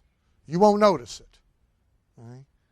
Poor people who have money grabbed right out of their paychecks and like put into their 401k, after the first couple of paychecks, they don't even notice it anymore. They were poor, they're still poor. We should do it to all the people that get big money, the stupid athlete that, out of college gets the $50 million, That the latest thing is, I don't know if you've noticed this, so, we got a bunch of broke athletes who've run through $50 million and they got nothing left because nobody made them do this. Recording artists and songwriters, I forget the name of the website company. They call it a company, I call it a website. We have a difference of opinion about it, but whichever you want to call it. There is now a business where these moron recording artists, entertainers and songwriters are securitizing the future royalties of their thing. So you can now go buy a piece of all the future royalties of, pick somebody, I don't know, of Jay-Z's. Well, he's not dumb enough to do it, but a lot of them are dumb enough to do it. So you can own a piece of the future royalties. They're selling off all the future royalties for cash now at a discount, which they are then taking to, of course, go buy depreciating assets, right, that will have no value to them in the future. So we are now going to have a bunch of these entertainers burn through $50 million, and they're going to be on Medicare, and you and I are going to be supporting them when it's over with, because, shit, it turns out you can't resell a $400,000 Maybach for $400,000. Big shock, right? Surprising. You build a 144,000 square foot house with 6 basketball courts in Bath, Ohio. Shocking fact. You're the only buyer. LeBron, you're it. There ain't nobody else in Bath, Ohio to buy it, like ever. Right?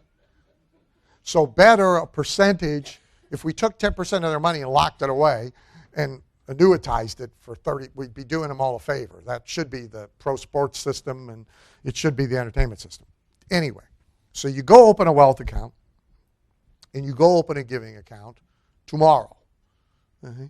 And you put a set percentage of all the money that comes to you Every dollar, every penny, you find it on the ground, you earn it, you get a dividend on an investment you've already made. It doesn't make any difference. Percentage goes back in the wealth account, and a percentage goes in the giving account. It comes back out of the giving account only for charitable giving. I have one wrinkle. I do. You may or may not wish to do it. I count grossly over tipping, working stiffs. So I will use giving money to grossly over tip working stiffs. I'll count that. I consider that charity. You may or may not. But you can't take it out of there and use it to pay your light bill, and you can't take it out of there to go buy something with it for yourself. You can't do that with the wealth account either. Money that comes back out the back end of the wealth account actually has to go into some sort of investment. That does not, incidentally, Greg, the racehorses don't count. Okay. Both of us own, Greg Luther, wherever he is, and I own harness racing horses, and he actually is making a profit with it, which, I'm not, but nonetheless, they don't really count. As an investment, a racehorse is, it eats while you sleep, it goes lame, it dies, it's not, it's worse even than GM stock was. All that did was just lay there and then turn into zero value. The horses take money as they get to zero value. It's a different deal. So the wealth money goes into investments. The giving money goes into giving. And by the way, being ahead of ability, so the great Schwarzenegger story, which his biographer has validated and he validates, is he literally was taking a percentage of every dollar he made and buying cheap real estate as soon as he could pile up enough dollars while he was sleeping on people's couches, bumming a couch.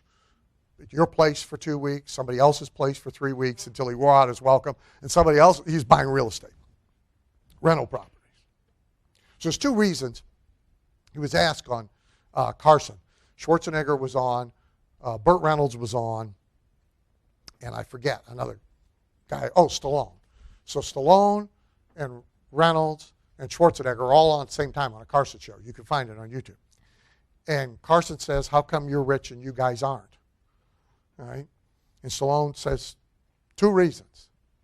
One wife, which of course now, one wife, and I took a percentage of every dollar I've ever made and I bought something that had value before I bought cigars.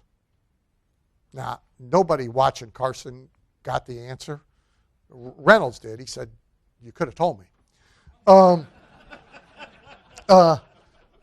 But this is it, okay?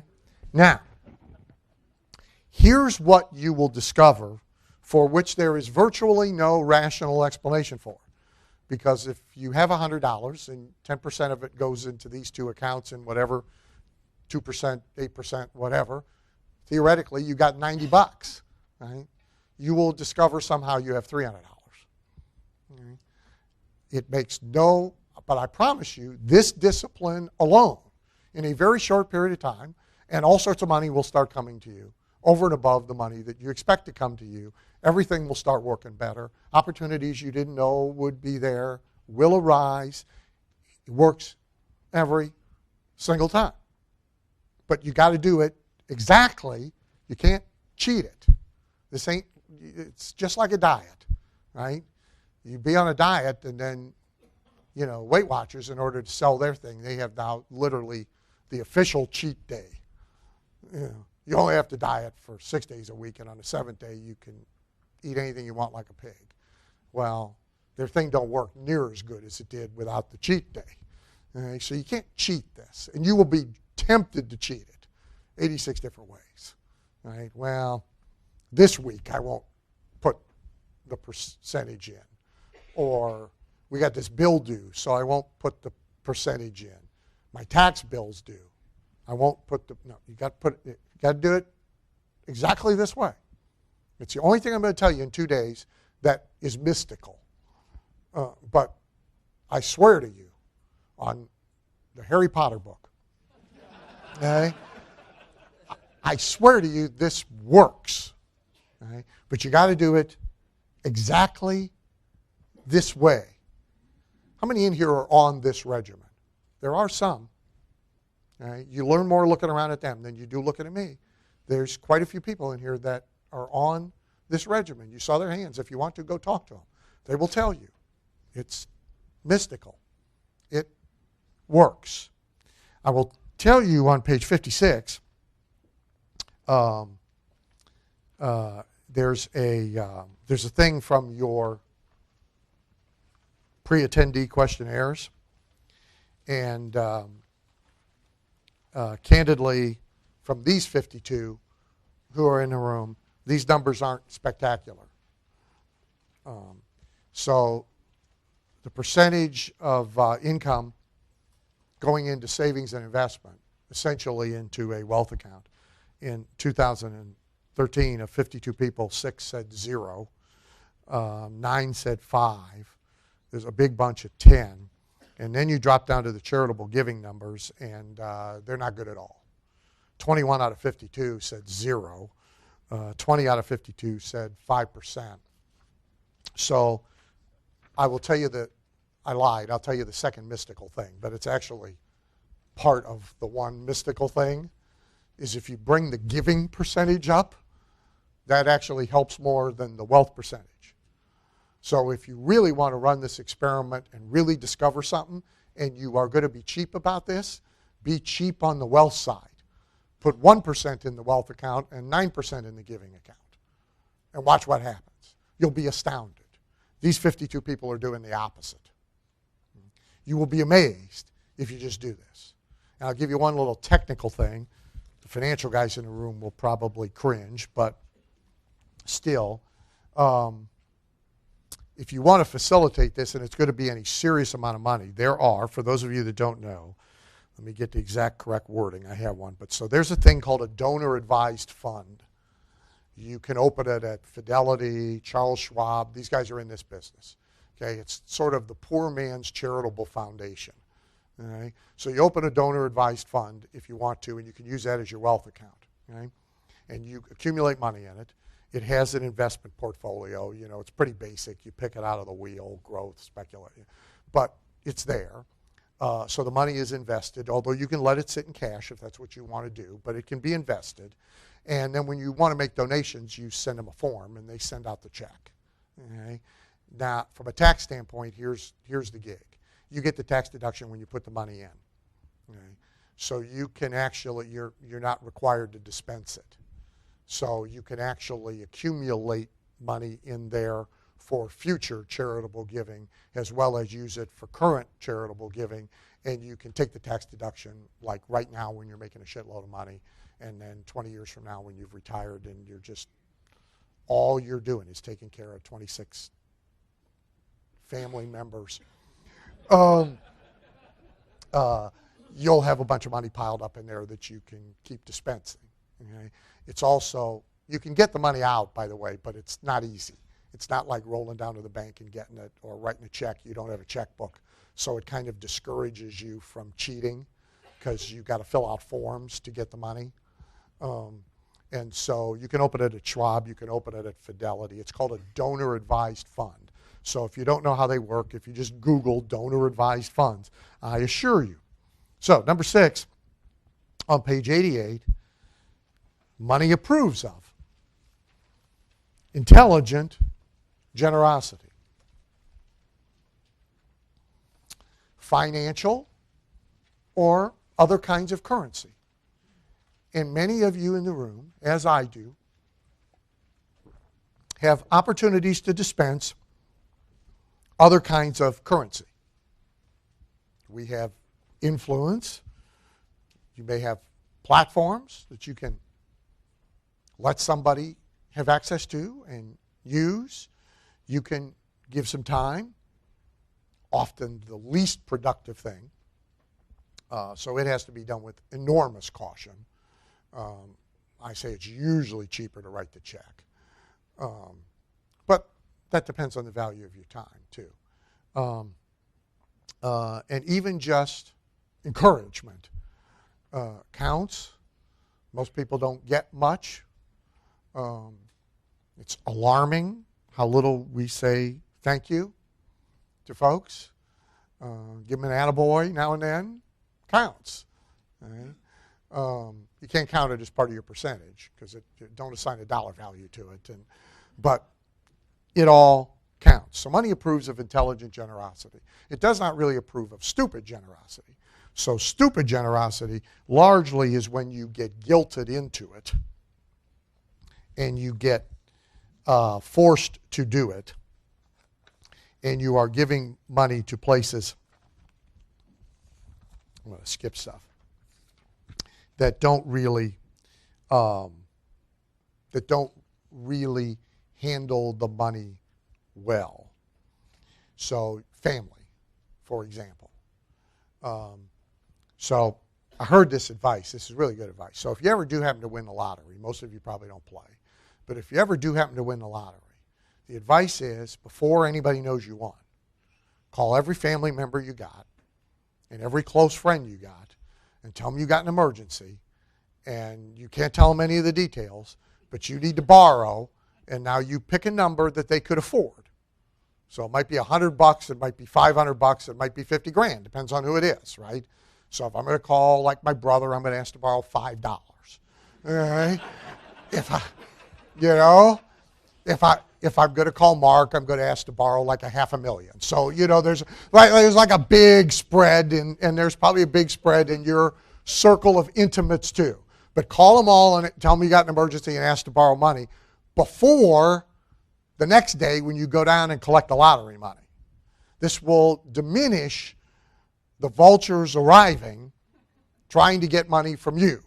It won't stop them, but it will impair them a little. Right? So you all have people in your lives who feel entitled to your money because you got it and they don't. Right? There's a great episode of Oprah. It's ancient now. Louis Anderson, the comedian, was on there. You know who Louis is? And he brought his whole family. So the whole front row is Louis Anderson's family. And they are having a conversation about this. And the family freely admits, they are participating and freely admitting basic sense of entitlement to Louis Anderson's money. And when they got a car that's broken down, they're calling Louis. And when they're 2 months behind on their house payment, they're calling Louis. And then they had their rationalizations for why this is okay. We're blood. We're relatives. This you're supposed to, right? To each according to his ability, to each according to his need. Right? That's how families are supposed to work. The one actually said that and then quizzed about it, didn't realize she was quoting the communist credo. But by the way, wouldn't have cared. But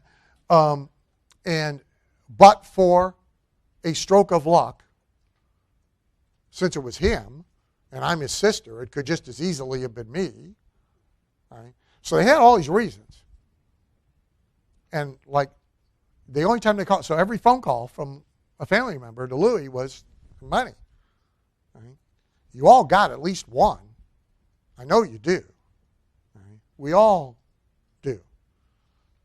You may also have friends in this category. Right? That's dumb giving. See, dumb giving is even giving them the copy of Think and Grow Rich. Smart giving is giving them directions to the library. Okay? It's free there. So you got to be smart about this. That's why I actually like grossly over-tipping working people doing a good job. They're working. Big improvement over not working. Now, there's a bunch of stuff they don't know. There's a bunch of stuff they don't have the initiative to find out. And giving them a copy of Think and Grow Rich is usually useless. Okay. But, hey, they're working. So better 50 bucks extra here than 50 bucks to the person who ain't working. I'm a big fan of what Clinton did under duress with Gingrich with the welfare to work program. Our welfare system is the dumbest thing ever because it keeps people, doesn't help them when they make that first move. So money likes real intelligent giving. It detests dumb giving. And you have to be careful that you are doing one and not the other. Your page 90. Money likes organizers and organized environments.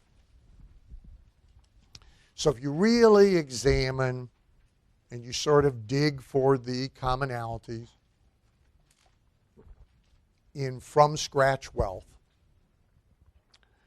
not inherited, and not the lightning bolt kind of wealth, because that does exist, that is extraordinary talent related, a LeBron. Although, not to say there wasn't work there, there is, and not to say that sacrifice there is. But, so if you set sort of those aside, and you look at all of the other from-scratch wealth, whether contemporary or historical, doesn't make any difference. So if you want to go back and look at Andrew Carnegie and you want to look at Firestone, and that's fine. If you want to look at Steve Jobs, if you want to look at Disney, if you want to look at Zuckerberg, take your choice. You will find one of the things in common is that they are organizers. They organize environments in which money materializes and multiplies. They are great organizers of people. They are great organizers of places. They are great organizers of certain kinds of activity. They are great organizers. This tells you that is what you want to be. You want to pick something that you can be the organizer of it rather than just a participant in it. It's why a number of the people in the room move into this world, into the information marketing world, because as an orthodontist, as an insurance agent, right, you really are a participant in a profession. Right? As an information marketer to insurance agents, to orthodontists, you are an organizer of the profession or a segment of the profession. And that's why you see a lot of that migration in our world is what you really see is people stepping up from being participant in to organizer of. And if you look at me and you look at what I've done over the years, is I started, of course, as a participant. Get a gig, speak, get a fee, go sell something. Get 50 people in a room, take money. But I moved then to organizer of a whole bunch of guys, like Bill is to insurance agents and Nelson is to pastors and et cetera. And I became an organizer of a little industry within the industry. So money really flows to the people who organize things, not the participants of the thing. So network marketing, what used to be called multi-level marketing, is a great example. For a variety of reasons, you should read DeVos's new autobiography, Simply Rich. There's all sorts of reasons to read it. It's a great book. Right? And different people have different opinions about all this. If you happen to be a reader of Perry Marshall, you know that he hates MLM. I have no hatred for it. I grew up in it. But I do understand this fact. There are very, very, very, very few wealthy distributors. The owners, the organizers of the whole thing, okay? So DeVos and Van Andel, years and years and years and years on Forbes' list of the 400 wealthiest people in the world. It is significant that of the other 398 on that list, none of them are an Amway distributor. I check every year just to see if I've missed something. The guy that started the long-distance phone multi-level, the name of the company escapes me, but Kenny Truitt. You may know. Do you know what's the name of the thing? What's the name of the company? No. That was Bill McGowan. ACN, something like that. So the guy that founded that, he's on the Forbes 400 list. So I checked. None of his distributors are there. The Disney family's there. No vendor in a Disney park. I checked. No Disney executive. No Disney nobody except the Disney family is on that 400 list. See, the organizers are there. That's who's there. Not the non-organizers. Right? Waltons are there, thanks to Sam. There's no Walmart executive. I looked. Walton family's there. No Walmart executive. No Walmart CEO has ever been there and ever will be there. Because as high paid as he is, he's still working for the organizers. So money really loves people who organize things. And in whatever field of activity you're in, you want to think about, how do I move from participant to organizer? Because you get a great deal of income and wealth elasticity when you move to organizer. On 91, oops, my notes.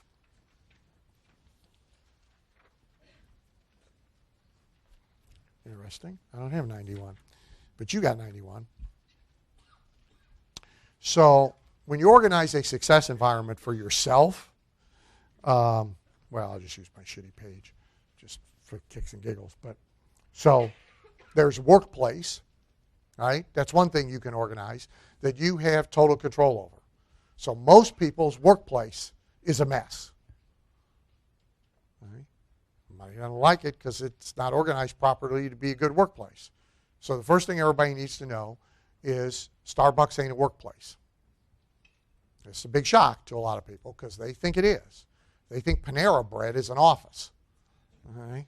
They move in there at 10 o'clock in the morning. They're there by the fireplace buying one cup. I don't understand economics even at $8 a cup for all rent for 6 hours. I don't get the math, but there they are.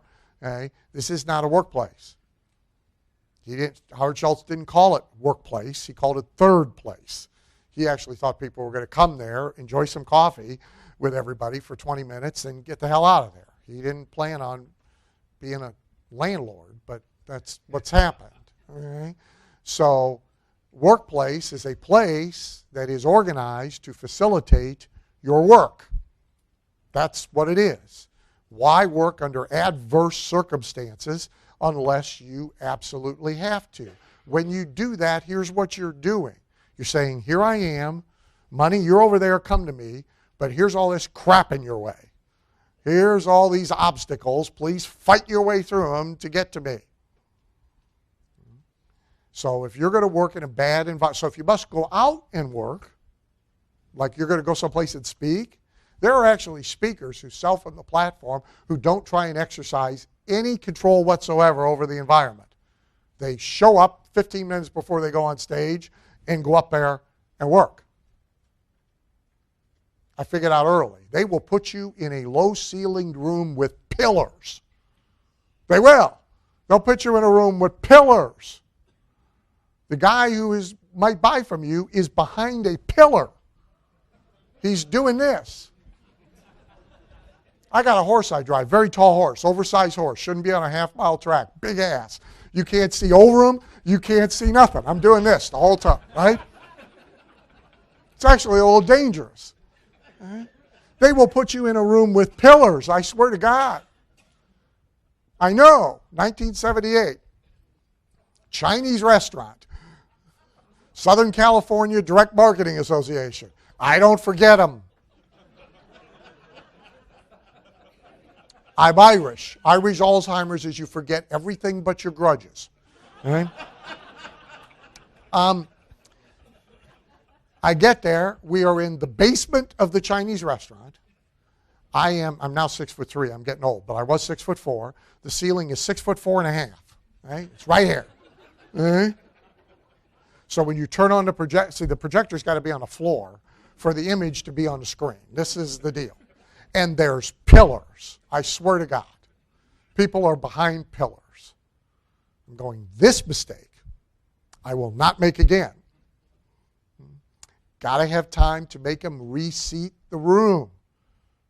I've gotten places, they had this room set up with the stage there, and you guys that way. You got to have enough time to make them redo the room. During the break, because they forgot to do it, we unplugged lights above the screens so you could see the screen better, right? So I'm really sensitive to the environment in which I work. You got to know your own limitations. I work at home, no windows. I go down in the basement, no windows. Because if there's a window, I'll look out the window. And I'll watch the rabbit, and I'll watch the deer, and and I won't get 200 pages done today. I'll get 50 pages done today. Somebody else may be fine with a window. You got to know yourself, right? I mean, I know if I bring takeout home from Panera, when Carla's out of town, they put the bread in there in the bag, even when you tell them you don't. I got to stop in the garage, and I got to take the bread out, and I got to put it in the trash. And I got to shove it way down in the trash. Because I know I am capable of going back out there. See, you got to know, right? Got to know. Can't drive past the Dunkin' Donuts. Different street. Right? I know. So workplace is one thing you can organize. You can exercise enormous control. Chiropractors, dentists, orthodontists, they're closing their sales. They don't call it that. But they're closing their sales. Do you orthodontic case presentation? Yeah. So they're doing their case presentation. Chiropractors are the worst at it, though. Okay? Which chiropractors make 2/3 less money than dentists. Okay? They think that's because dentists have better degrees and dentists work on teeth and they work on backs. It's really more because how shitty they are at the way they sell. That's the dentist got better and they didn't. Okay? So, but some dentists will do it. But the chiropractor, he will close you standing up. A light box for the x-rays on the wall, and you and he standing in the hall or in a closet or in his office, which is a god-awful mess. Crap everywhere. In comes the patient for the case presentation. He takes a pile of stuff off of this chair and says, sit here. All right? This is his idea of a closing room. And he wonders why people go to all the trouble to come over there and go through an exam and he only closes 20% of them. How can this be? Moron. The workplace. Money's over there, you're over here, you're saying, fight your way through all this. Come to me in this horrible environment, despite the fact of all of this. Go to Disney, watch them sell timeshares. They got it figured out. They know exactly how to do this. And they don't do it in the hallway. They got a place. So workplace, you can organize. Necessary resources at hand. Okay? If you insist on making important business calls on your cell phone while you were standing at the urinal peeing, there's about 6 million things wrong with this. All right? But one is you have no resources. Certainly not at hand. All right?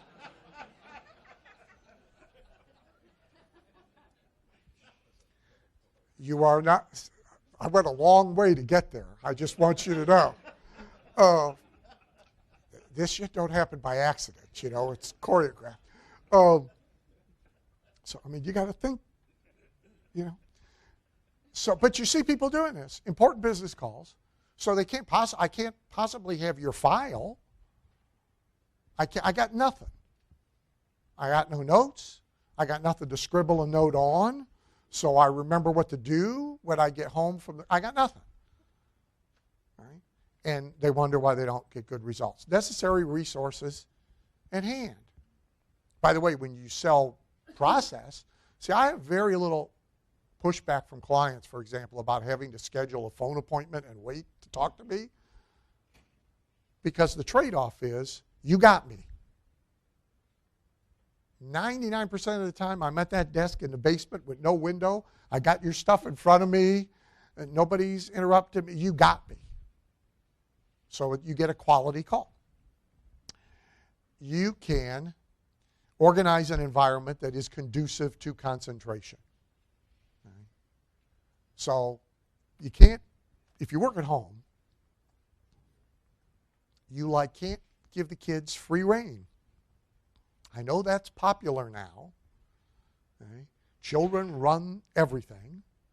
Life revolves around them 24/7. Okay. But you will be in an environment not conducive to conversation. You really want to be negotiating a $50,000 contract with the two little kids, having free rein to run into your workplace at any time? So here's what I grew up with. So my father, people cringe at this story. It's a cringe-worthy story. So we had horses on our property, and we had racehorses at the track. And in between, he had an Amway business. So we're at the track in the morning, and you're at the track in the night, and in the afternoon, you got an Amway business. So 4 days a week, he went down to his desk in the office at about 1 o'clock in the afternoon after getting home from the track. And until 4 o'clock, he was on the phone doing business calls. And woe be unto you or anyone else who dare interrupt this for any reason. Right? And we got it, So I'm on the bar, and I do a very stupid thing. I got this against the horse's ass, and the wall is here. Therefore, the wrist breaks. And the bones are sticking out. It's kind of messy. And my mother never drove a car, never in her life. So I go in, and I got, and she's a mother, so might not have been Mother of the Year, but she's a mother. And so she's, distressed, right? You got to get, to the ER. And we're not close. We're out in no man's land. And so she says, you got to go down. I said, I ain't going down there. Our saying about injuries at the racetrack is it's a long way from your heart. I said, I ain't going down there. You go down there. I ain't going down there. Because this is going to be nothing compared, So we'll go down there together. I said, well, I don't like that program either, but so down we go, right? 10 seconds. Go put some ice on it. When I'm done, we'll go to the ER, right? Now, I know you cringe, okay? By the way, you get to the ER, what do? They put ice on it, and you sit there and wait for 4 hours anyway. Might as well have waited at home. You could watch cartoons. I mean, now that's a lot of people cringe. He was a 10,000% right. Okay? You got to be in an environment where you can concentrate to do your work. And everybody's got to know. I bought this company. Pete the Printer was my vice president for a while. I bought this company, and I hadn't managed anybody, inherited 48 employees. So I had the management books, And so I did the big open door management deal. It was very popular, by the way. It was symbolic. You take the door off, you nail it on the wall. Open door, you can come to me anytime. In 3 days, you figure out, I don't know who wrote these books, but clearly they didn't have any people. Because this, baby, you are not going to concentrate, So plan B was to get there at 5 o'clock in the morning and do your work from 5 to 8 and then stay late and let them, so that lasted a few weeks until you figured out, this isn't going to work. Guess what works? Closed door. That's what works. You know, you get 5 minutes every Thursday. Better use it well. In the meantime, I'm doing something. It's as you decide. You organize people, places, and things as you decide to do it.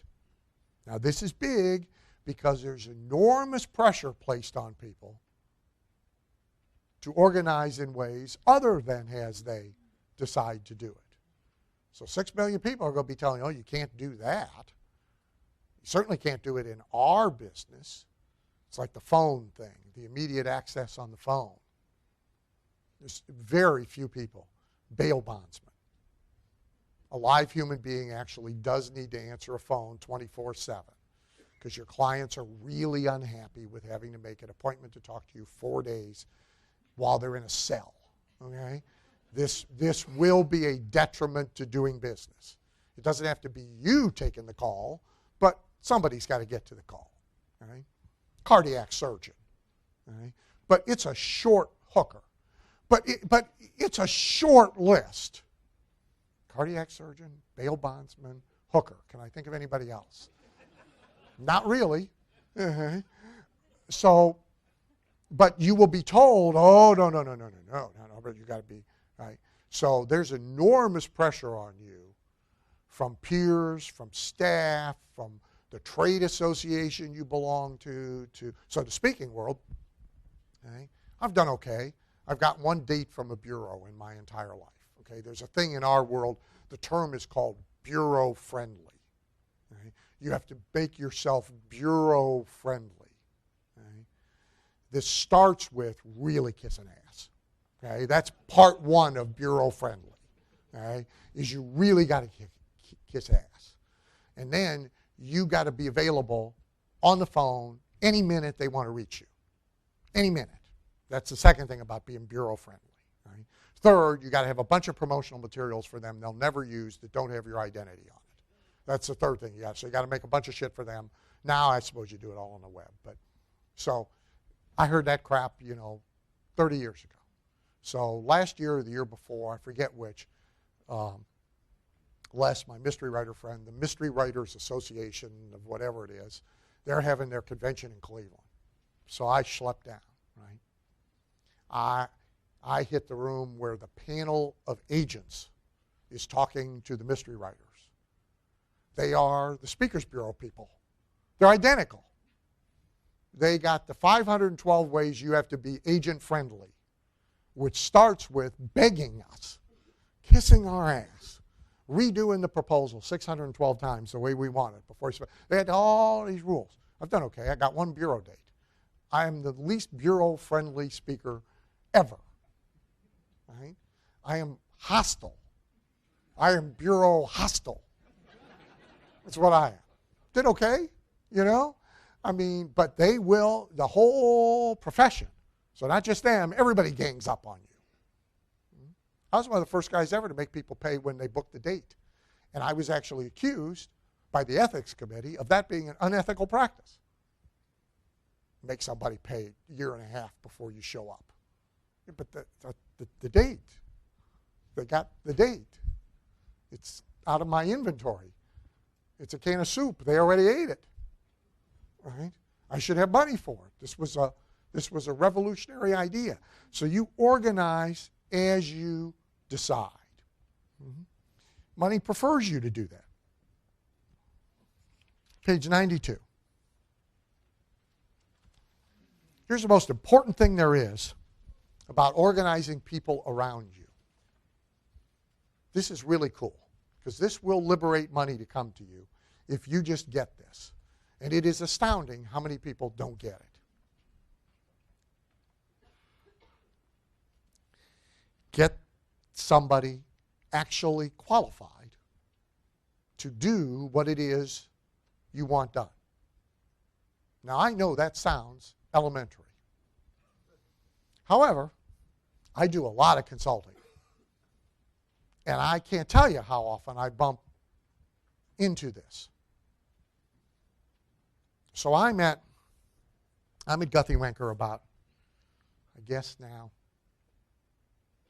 year and a half ago, 2 years ago. Normally they come to me, but I was in Southern California for 5 or 6 different things, and so they snagged a day. And and they're a smart company. These are smart guys. I mean, very smart. You got to say they're smarter than I am because they're billionaires, okay? From scratch. Smart guys. So I'm there all day, and they're trotting in this project team and that project team, and they had bought a penis pill company. Makes you harder, longer, bigger. And so in comes the marketing team for the penis pill company. Right? There's one guy who's flirting with 40. The rest of them are marketing degrees right out of college, 22, 23, 24 years old. Right? I say, what's wrong with this picture? These guys get stiff from a stiff breeze. See, they don't have, you got to work at that. They have no concept, all right? Now, where's your customer data? Here's the customer. 55 to 65, married for 10 to 20 years. I said, so not only don't you have anybody on this that represents the customer, you also need a woman who's like been married for 20 years. These buffoons, here's their marketing campaign. I can do it almost verbatim because it's so dumb, you know. Give her a night of rock star sex she'll never forget. Well, let me explain something to you guys. This customer's wife, she don't want a night of rock star sex. Over. You guys need to go Google men on pause. That's what you need to go Google to get some understanding here of what's going on. Okay? Secondly, he can't take it. Okay? They both want a rambler. These guys look at me, they don't know. I said, go Google rambler. They want a rambler. Okay? It's completely unexciting, but it turns over reliably every time you hit the key. That's the deal here. All right? All right? But see, they don't know because they're the wrong people for the job. Happens all the time. I got here, Olive Garden. I'll just read it to you. So they went to get this guy to save him because, they're in deep trouble. This is their press release bragging about this, by the way. Before joining Olive Garden, Mr. Carone served as vice president and general manager. By the way, I've always loved that title. General manager. What do? I generally manage. Vice president and general manager of Lipton Beverages for Unilever Best Foods North America. His 17-year tenure with Unilever also included leadership roles for a variety of food businesses, including the $600 million sauce portfolio. They put him in charge of saving Olive Garden. What's wrong with this picture? What does Olive Garden need? Customers. They need customers coming in the door to sit down in a restaurant. Where is there anything here?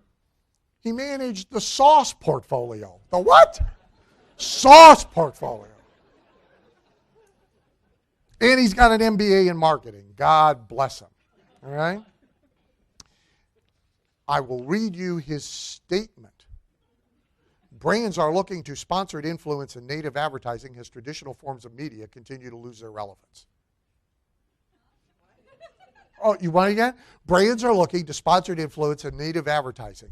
Is that advertising to Indians? What the hell? As traditional forms of media continue to lose their relevance. All right? If you own Darden stock, with the disclaimer, I'm not specifically dispensing investment advice, but on the lunch break, take your losses. All right? Personal experience. The years I did a bunch of stuff for Weight Watchers. I get to Weight Watchers, president of Weight Watchers, same story. Very nice guy, by the way. H.J. Heinz had bought Weight Watchers. And so the president they installed, nice guy. Okay? He had managed the ketchup portfolio in Europe. That's what he had done. Okay? Furthermore, he's my height, and you can slide him under a door. Okay? Some bitch has got a 22-inch waist. Right? I say, have you ever sold anything, direct sales, door to door, or in the home, or nose to nose? Is your mother maybe in Tupperware or Stanley? You got any? No. Okay. You ever had a weight problem, like you were fat? No. Anybody in your family? No, we'll do it like this. Skinny as well. We eat anything we want. All right? I mean, the guy, what we had for lunch, he ordered pizza. I'm going, and not the crappy Weight Watchers. I mean, I'm talking real pizza from a real Long Island pizzeria, which I had one piece, he ate the rest, okay? And the guy's skinny as a, I said, okay, when's the last time you were at a Weight Watchers? Well, I've never been to a Weight Watchers meeting. Okay. So they got a guy doomed to fail. He don't understand the customer. He don't understand the salesperson. He don't understand the process. And he's not good at it because he has disdain for it all. Right? Paying him a shitload of money to drive the bus into the ditch. You can see it coming. Right? He called me in his office 6 months into this thing, and he says, I've done a little analysis here, and I've discovered that we're paying you more per day than we're paying me. And I'm the CEO. I was tempted, And your point, because it seems obvious to me, but gently I said, well, Les, that's because you know everything there is to know about running this company except for one teeny little thing. You don't know how to get a fat woman to a Weight Watchers meeting. And see, without that, everything else you do kind of won't matter in about a month. So therefore, that's why we're paying me more per day than we're paying you, but we'll keep it our little secret. Then I got up real quick and left the room, Goes on all the time. So when Cobain took over High Point University, right, which, by the way, you should go see it. If you haven't seen it, go see it. The next time you're anywhere near North Carolina, go see it. So when Cobain took over High Point University, one of the first things he figured out is the academic recruitment guys. When you go there with your kid in tow for the tour, they were useless. And fixing them would be a major project. Right? What did he replace them with? The first person he replaced them with, he pirated from Great Harvest Bread Company, which he's on the board of. He took their number 2 franchise sales guy and made him the academic recruiter. Well, this guy knows how to close a $50,000 sale. That's what this is. The academic guys think this is a tour. No. So people do it all the time with the phones. Who do you have answering your phone?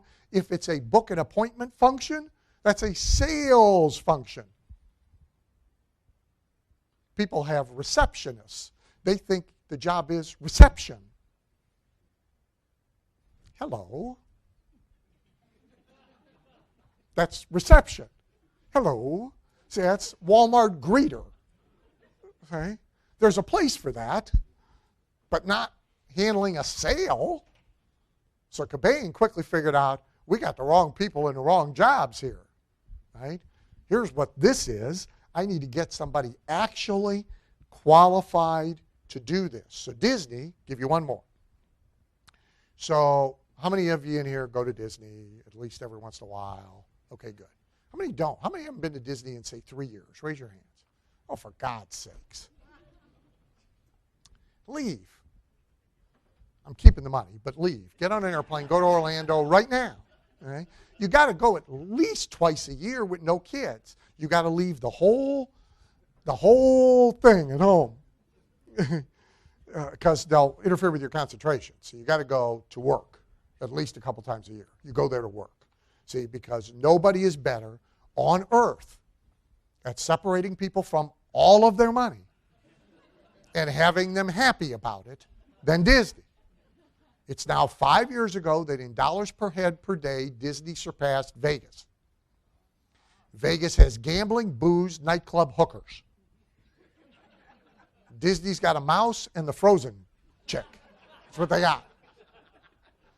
Number one, dollars per head per person. The average family who actually builds a budget overspends it by 140% and leaves happy.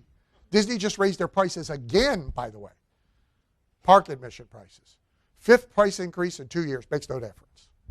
Doesn't matter. They're gone. Money is flowing to Disney like there's no tomorrow because they got this figured out. Okay? And one of the things that's about Disney is they are the most micromanaged place on earth. So next time you're there, pay real attention to the whole pin trading thing. The kids, by the way, know about it even if they've never been there before. I don't know. It's like horses in our barn know when the veterinarian comes before he's in the barn.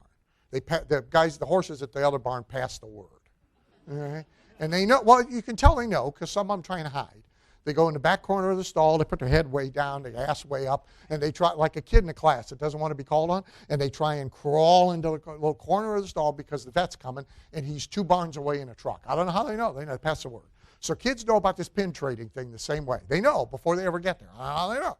All right? But you probably won't know, so you got to pay attention. So there's all these collectible pins, right? 1 million of them, right? And they're on racks in all the stores. And there's lanyards to wear to put them on, which Disney figured out, why sell pins and let them put them on their shirts when we can sell them something to put them on. Okay? So they got lanyards to put them on. Now the deal is an employee wearing one of these lanyards can be force traded with. So you, the kid, you, if you want to, can trade any pin you got for any pin they're wearing. Okay? That's the game. Okay? And they have to do it. And they have, so you could trade a $5 pin, if there is a $5 pin. You can trade a $5 pin for a $50 pin. If you want, you can trade, they'll have a pin that isn't for sale anymore. It's out of circulation. You can get that. Okay? So there's all these employees. There's a blue bazillion of them. At most retail locations, there's a couple who have lanyards on full of pins, and the kids, and they don't really do anything else. They just kind of, you know how you like work a cocktail party at a trade association? You know, you kind of create like an S path, and you walk from one end to the other, and then you start back in the other way. If you're there to hustle, okay? Otherwise you stand in one place. But if you're there to hustle, that's what you do. So these guys do the same thing. Okay, they walk. They got a little path, and they walk through the store until a kid stops them and trades, and then they don't do anything else. They're pin traders. And it sells pins, a lot of pins, a ton of pins, right? Because the kids all got to go get pins to be able to trade for pins. This is the whole deal, right? It's ingenious, right? But what's more ingenious is the Imagineers at our lunch explained to us grudgingly that they have a building full of people monitoring this sales activity minute by minute, live time, and historical. So they are monitoring how many pins were sold and the revenue of the pins at this location on this day last week, this week last year, day of same weather, because it makes a difference if it's raining or sunny, this person's performance day to day to day, because you might have been a good pin trader and now you've gone lame. Okay? They all go lame. Big sign in my barn. They all go lame. It is not a question of if, it is a question of when. Same thing with employees and vendors and associates and partners. They all go lame. Spouses, they all go lame. Right? So you may out to pasture, you know. So you might have been a great pin trader until you weren't. Just like Eisner was a great CEO till he wasn't. So they now got to move you because you got to be cheery and happy and engaged and excited about this and playing. And the little one, you got to get down on one knee so the little one can see all the pins and reach you. And you got to be a pin trader. That's what you got to be. You can't just be walking around with a lanyard on like a stiff. Right? You can't do that. Right? So they monitor all this, micromanage it. Move people around, switch you to another job, put somebody else in there, micromanage, just pin trading. Imagine this. But think of their scale. This is tens of millions of dollars a year of revenue being managed, right? So they got the right person in the right job. One of the two Imagineers that was at lunch with us, he's an oddity. Most Imagineers get there organically through the Disney system. He sold the largest, he was 60-some-odd years old when he became an Imagineer. He sold the largest outdoor billboard company in Pennsylvania to Gannett and is loaded. And he always wanted to work for Disney. So he went down to Florida and he started to bother him about being an Imagineer, which they don't hire Imagineers, but he made enough of a pest of himself that somebody said, screw it, let him intern. So there's this 62-year-old rich guy that just sold the sign company who's now an intern Imagineer, who they are like tolerating and letting be there, right? Well, they discover sign guy.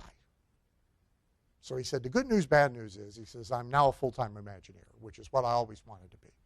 He said, the bad news is anytime there's a clog anywhere in a park or a resort where the traffic isn't moving like it should move, I'm the guy who goes and figures out how to fix the signage so people can find their way around. Right guy, right job. So here's the two ways we screw it up most. And understand, when you screw it up, you're putting obstacles in the way. See, Betty's now the obstacle for the money. Charlie is now the obstacle to the money. Crappy pin trader in a bad mood, see, he's an obstacle to the money. That's what he is. So the two ways we screw it up most, right, is we outright put the wrong person in a job, either because they're the one we got, right? They're a family member who we say to ourselves, I got to support them anyway, I might as well have them work. No, just support them. Okay? If you must, just think of it as paying him not to come screw up your business. Okay? It's like paying the mafia protection not to break the windows. It's the same deal. Okay? If you must, pay the sister-in-law to stay away. Don't pay her to come work. Right?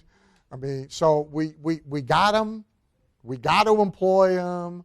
We whatever. We put the other way we do it is we ask the same person to do 2 or 3 different jobs that have totally different personality requirements, behavior requirements.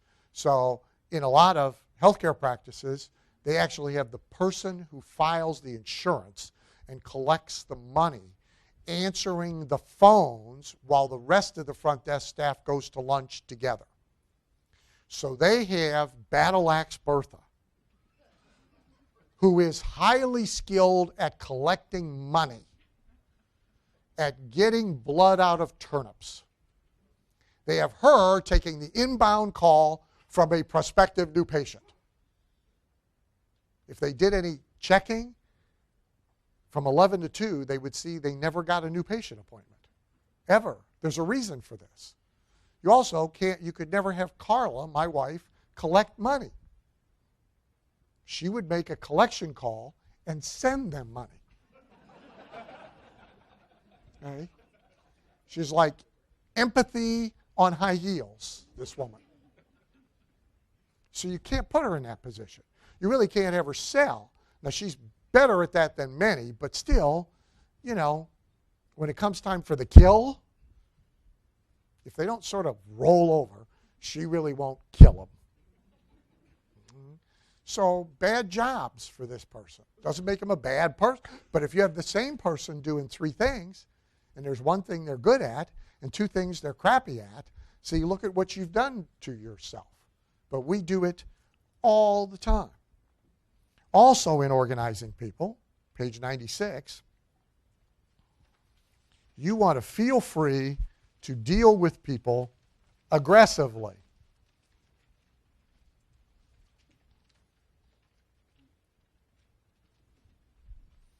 you will be told otherwise.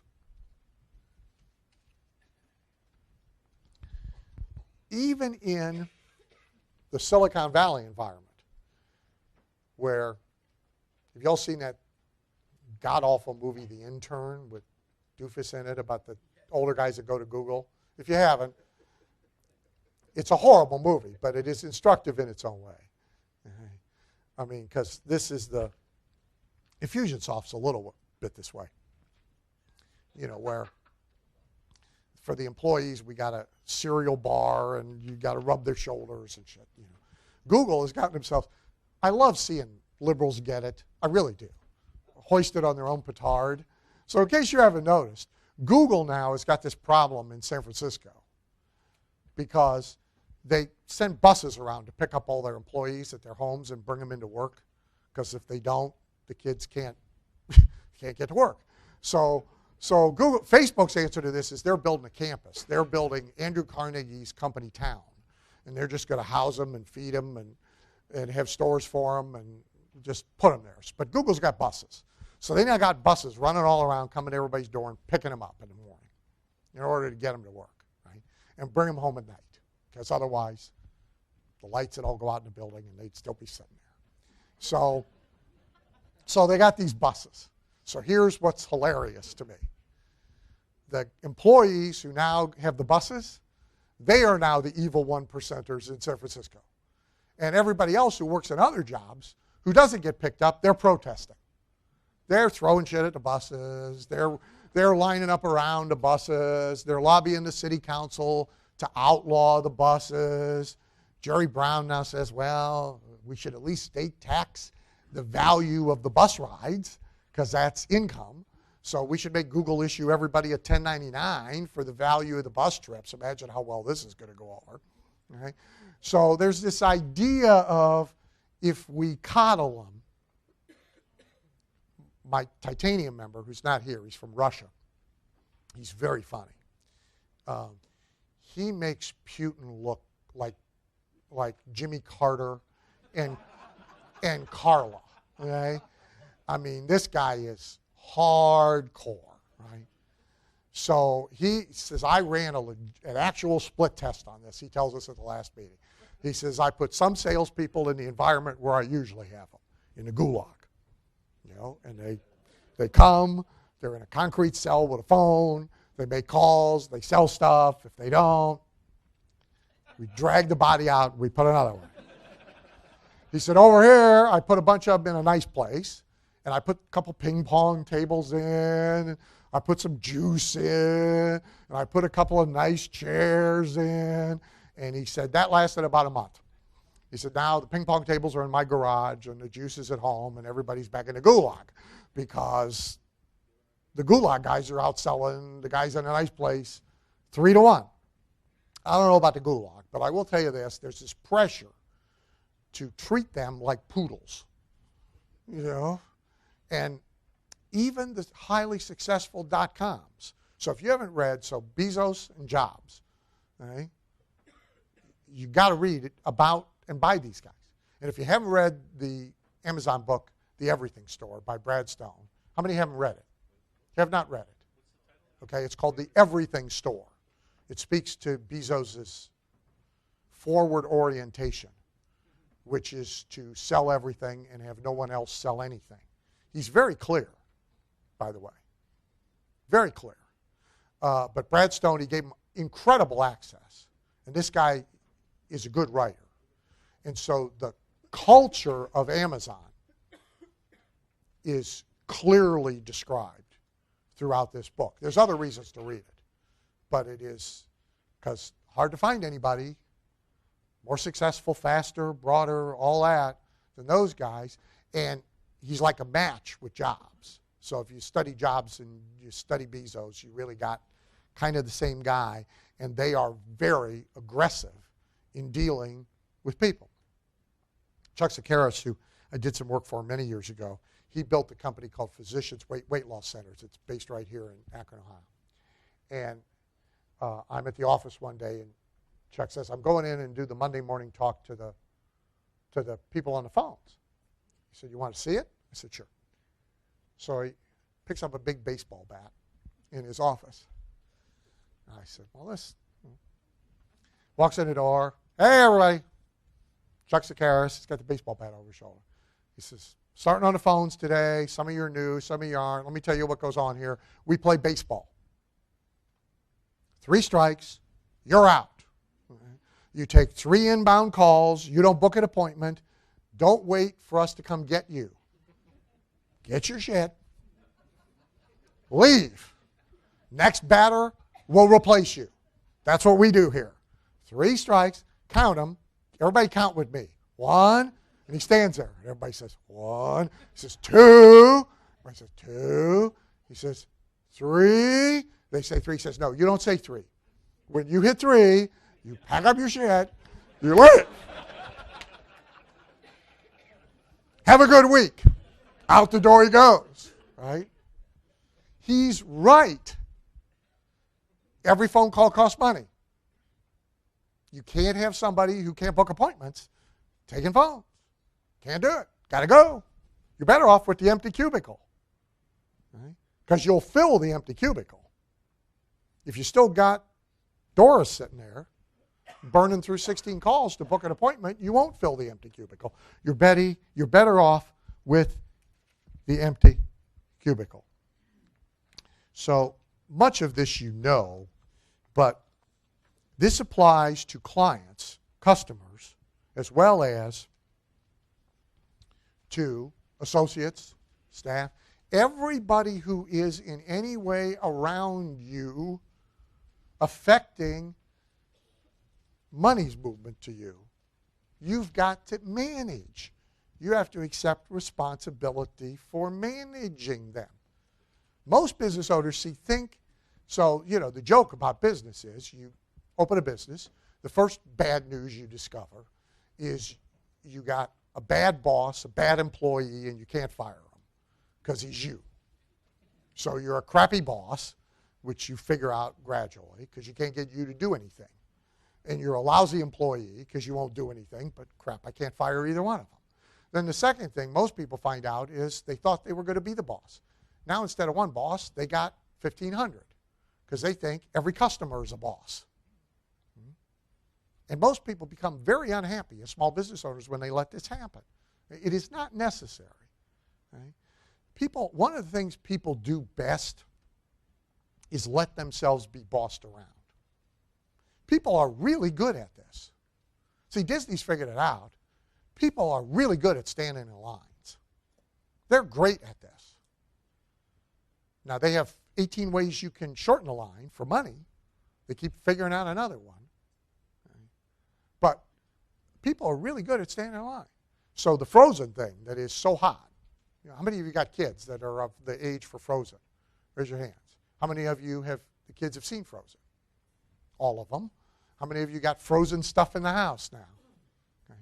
So the other day, so it was just reported, people got to Disney World, and they got the Frozen girl, whatever she is, that you can get in line and see, and she'll sign your Disney autograph book, which you got to have an autograph book. You can't, and you got to have a Disney pen for the autograph book. So half the kids have them. If you put your kid in line without them, you'll have time. You got to go to the store, get the thing, bring it back into it because you can't. So see, they figured all that out. So they have signs that tell you how long the wait is. The sign said 300 minutes. 300 minutes. 5 hours. Good for you. MBA in math? 5 hours. And people got in line. See, people are really, really good at being bossed around. Now, sometimes you can do it as a bully. Sometimes you have to do it with some nuance. But people are good at this. Right now, everybody's letting all their privacy be taken away from them. They're fine with it. 3 questions they would be offended if you asked them in person. They'll put all that and more up on Facebook for you to go get it. Here's everything. Relatives. It'd be good if you didn't use our kids. This is a question somebody asked me. If you didn't use our kids in your newsletter. The Facebook site has got the kids, their ages, their activities, their route for the week. So if you want to kidnap them, there it is. It's all there, right? This is okay. So people are really good at this. This idea that you can't train them and you can't manage them is 1,000% false. They'll fall in line. Now, you don't necessarily need to be abusive. You can create value in it. But this idea that you have to kowtow, no. So here are some of mine. First, there's no worse of an idea than letting little things slide. A little bit of bad behavior is guaranteed to become more and bigger bad behavior. So as an example, I think it's in your manual. I'm going to show it to you. I think this is in there. So this is a good guy. This is a good client. This is a good company. They were new, though. First-time client. And so, yeah, it's page 98. So you'll see my note to him, which says, it's dated May 13th. And it says, first draft work was sent to you on April 22nd for your review and response. Okay, so copywriting client, typically my work is 2 drafts. So they get a first draft package. They have to comment on it, review it, fill in blanks, tell me what they find objectionable, whatever. They got to get back to me, and then I finish their final drafts. All right? So first draft work was sent to you on April 22nd for your review and response. Oh, by the way, money moves to me usually, a third of it when we do the contract, a third of it with the first drafts, and a third of it with the final drafts, right? So this not only affects getting the work done, but it affects money. At this point, the originally targeted completion date for all the final work is void. When I receive your response to the work sent April 22nd, I'll have to then look for available work windows and set a new completion date. Please keep in mind that no use of any of the first draft copies should be made. And by the way, you owe me $28,000 that was due when I sent you the first. Okay. Now this guy has been exemplary up until now. Okay. And he's a good guy, and I like him. But if I ignore it, think of what's going to happen. Well, I can't meet the deadlines, which he's going to be grumpy about. Second of all, the next project we do, he's going to be even worse because bad behavior always expands. Third, I don't have my 28K. Now I'm going to get my 28K, but I'd rather have it today than tomorrow. I don't want to fund Wimpy's hamburger habit here every week. This is not Dan's bank. You know, I want the money. Now, here's what's significant. So that went to him on May 13th. By the way, he was in India at the time. And this went to his office here on the same day on May 13th. So he's been ignoring the work that got there in April. This he did not ignore. Same day, I get a response. Little in it, but generally speaking, responsive. And he feels compelled to also fax a copy of the check that has been put in a FedEx that day to come to me. I'd let nothing slide. Now, guess what?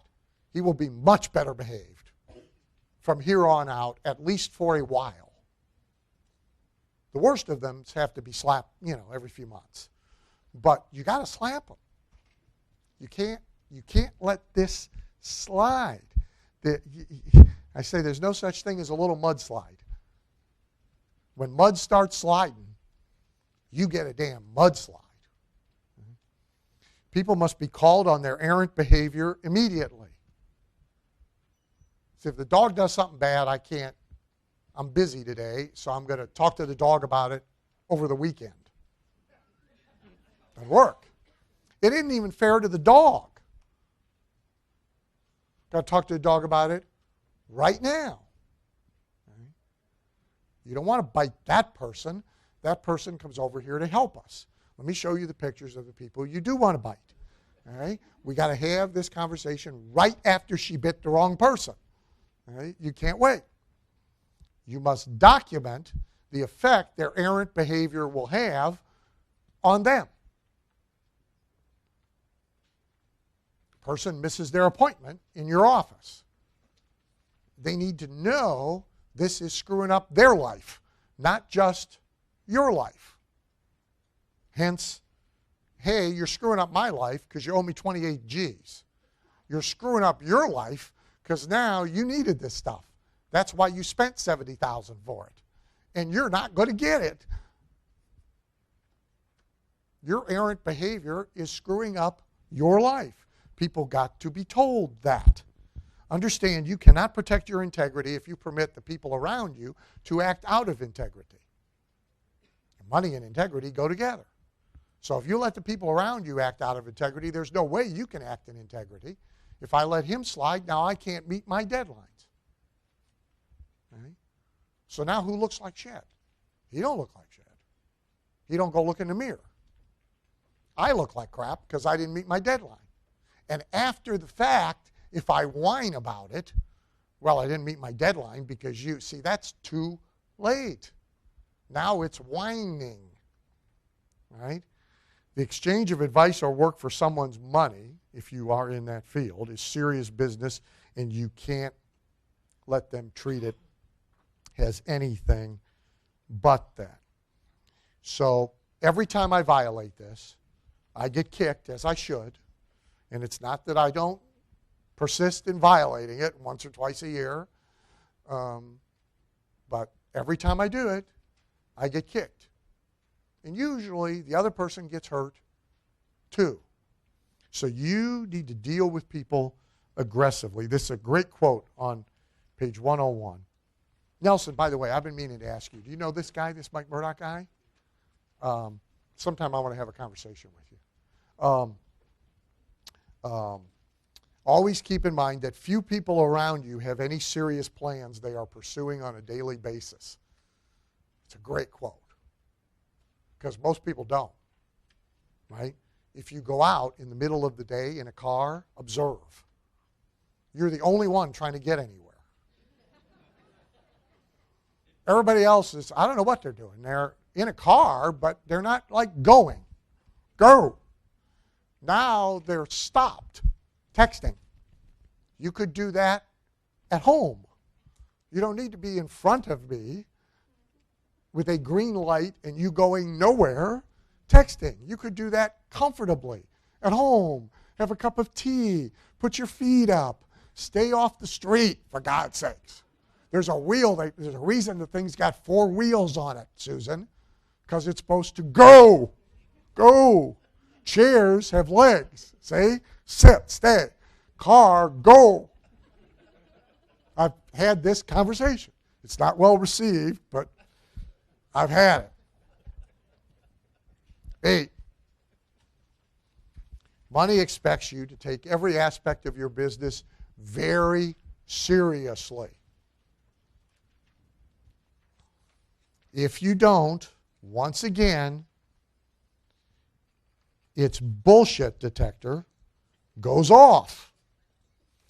And it says, hey, this person is not serious about what they say they're trying to do.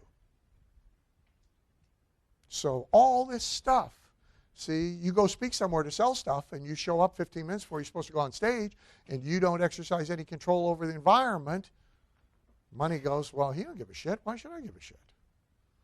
Right? If he's willing to work unprepared in a bad environment, why should I worry about whether he makes any money? I got something else to do. Money's got a lot of choices of stuff to pay attention to that don't need to pay attention to you. Right? So every which way you show you don't take it seriously, you're communicating. No reason for you to take me seriously either. Whatever happens, happens. Come say, come saw. Right? You go to the office in the morning without a scripted day. Right? Everybody says, well, Bush's, the last President Bush, a great line.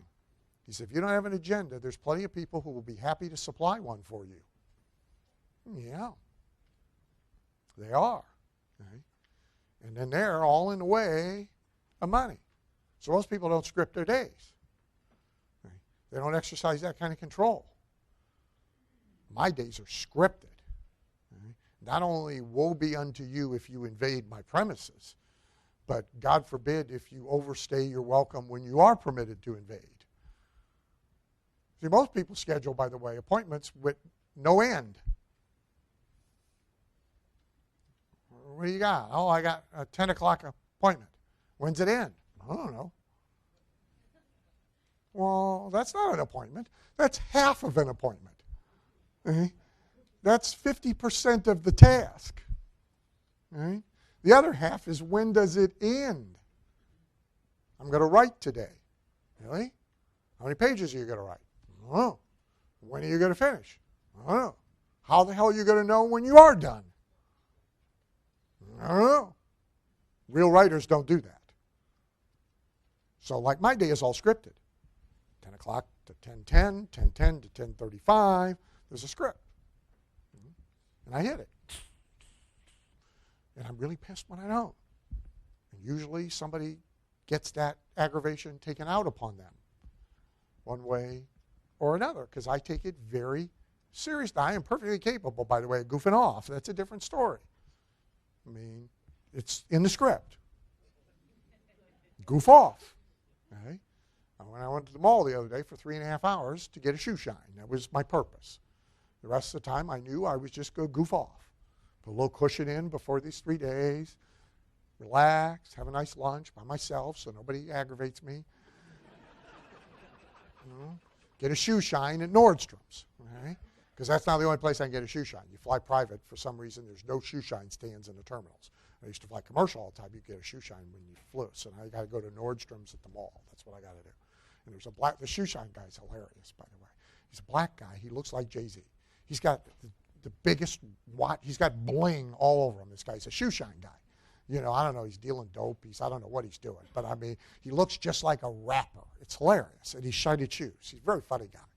So I go to Nordstrom's. I get my shoes shined. I goofed off for 3 hours. But I planned on goofing off for 3 hours. Most people don't plan nothing. Right? Their time just goes away. So you got to take all of this very, very seriously.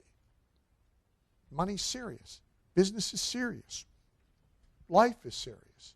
People stealing it from you, not good. When you want to goof off, by all means, goof off. But when you're in your money business, money expects you to take it very seriously.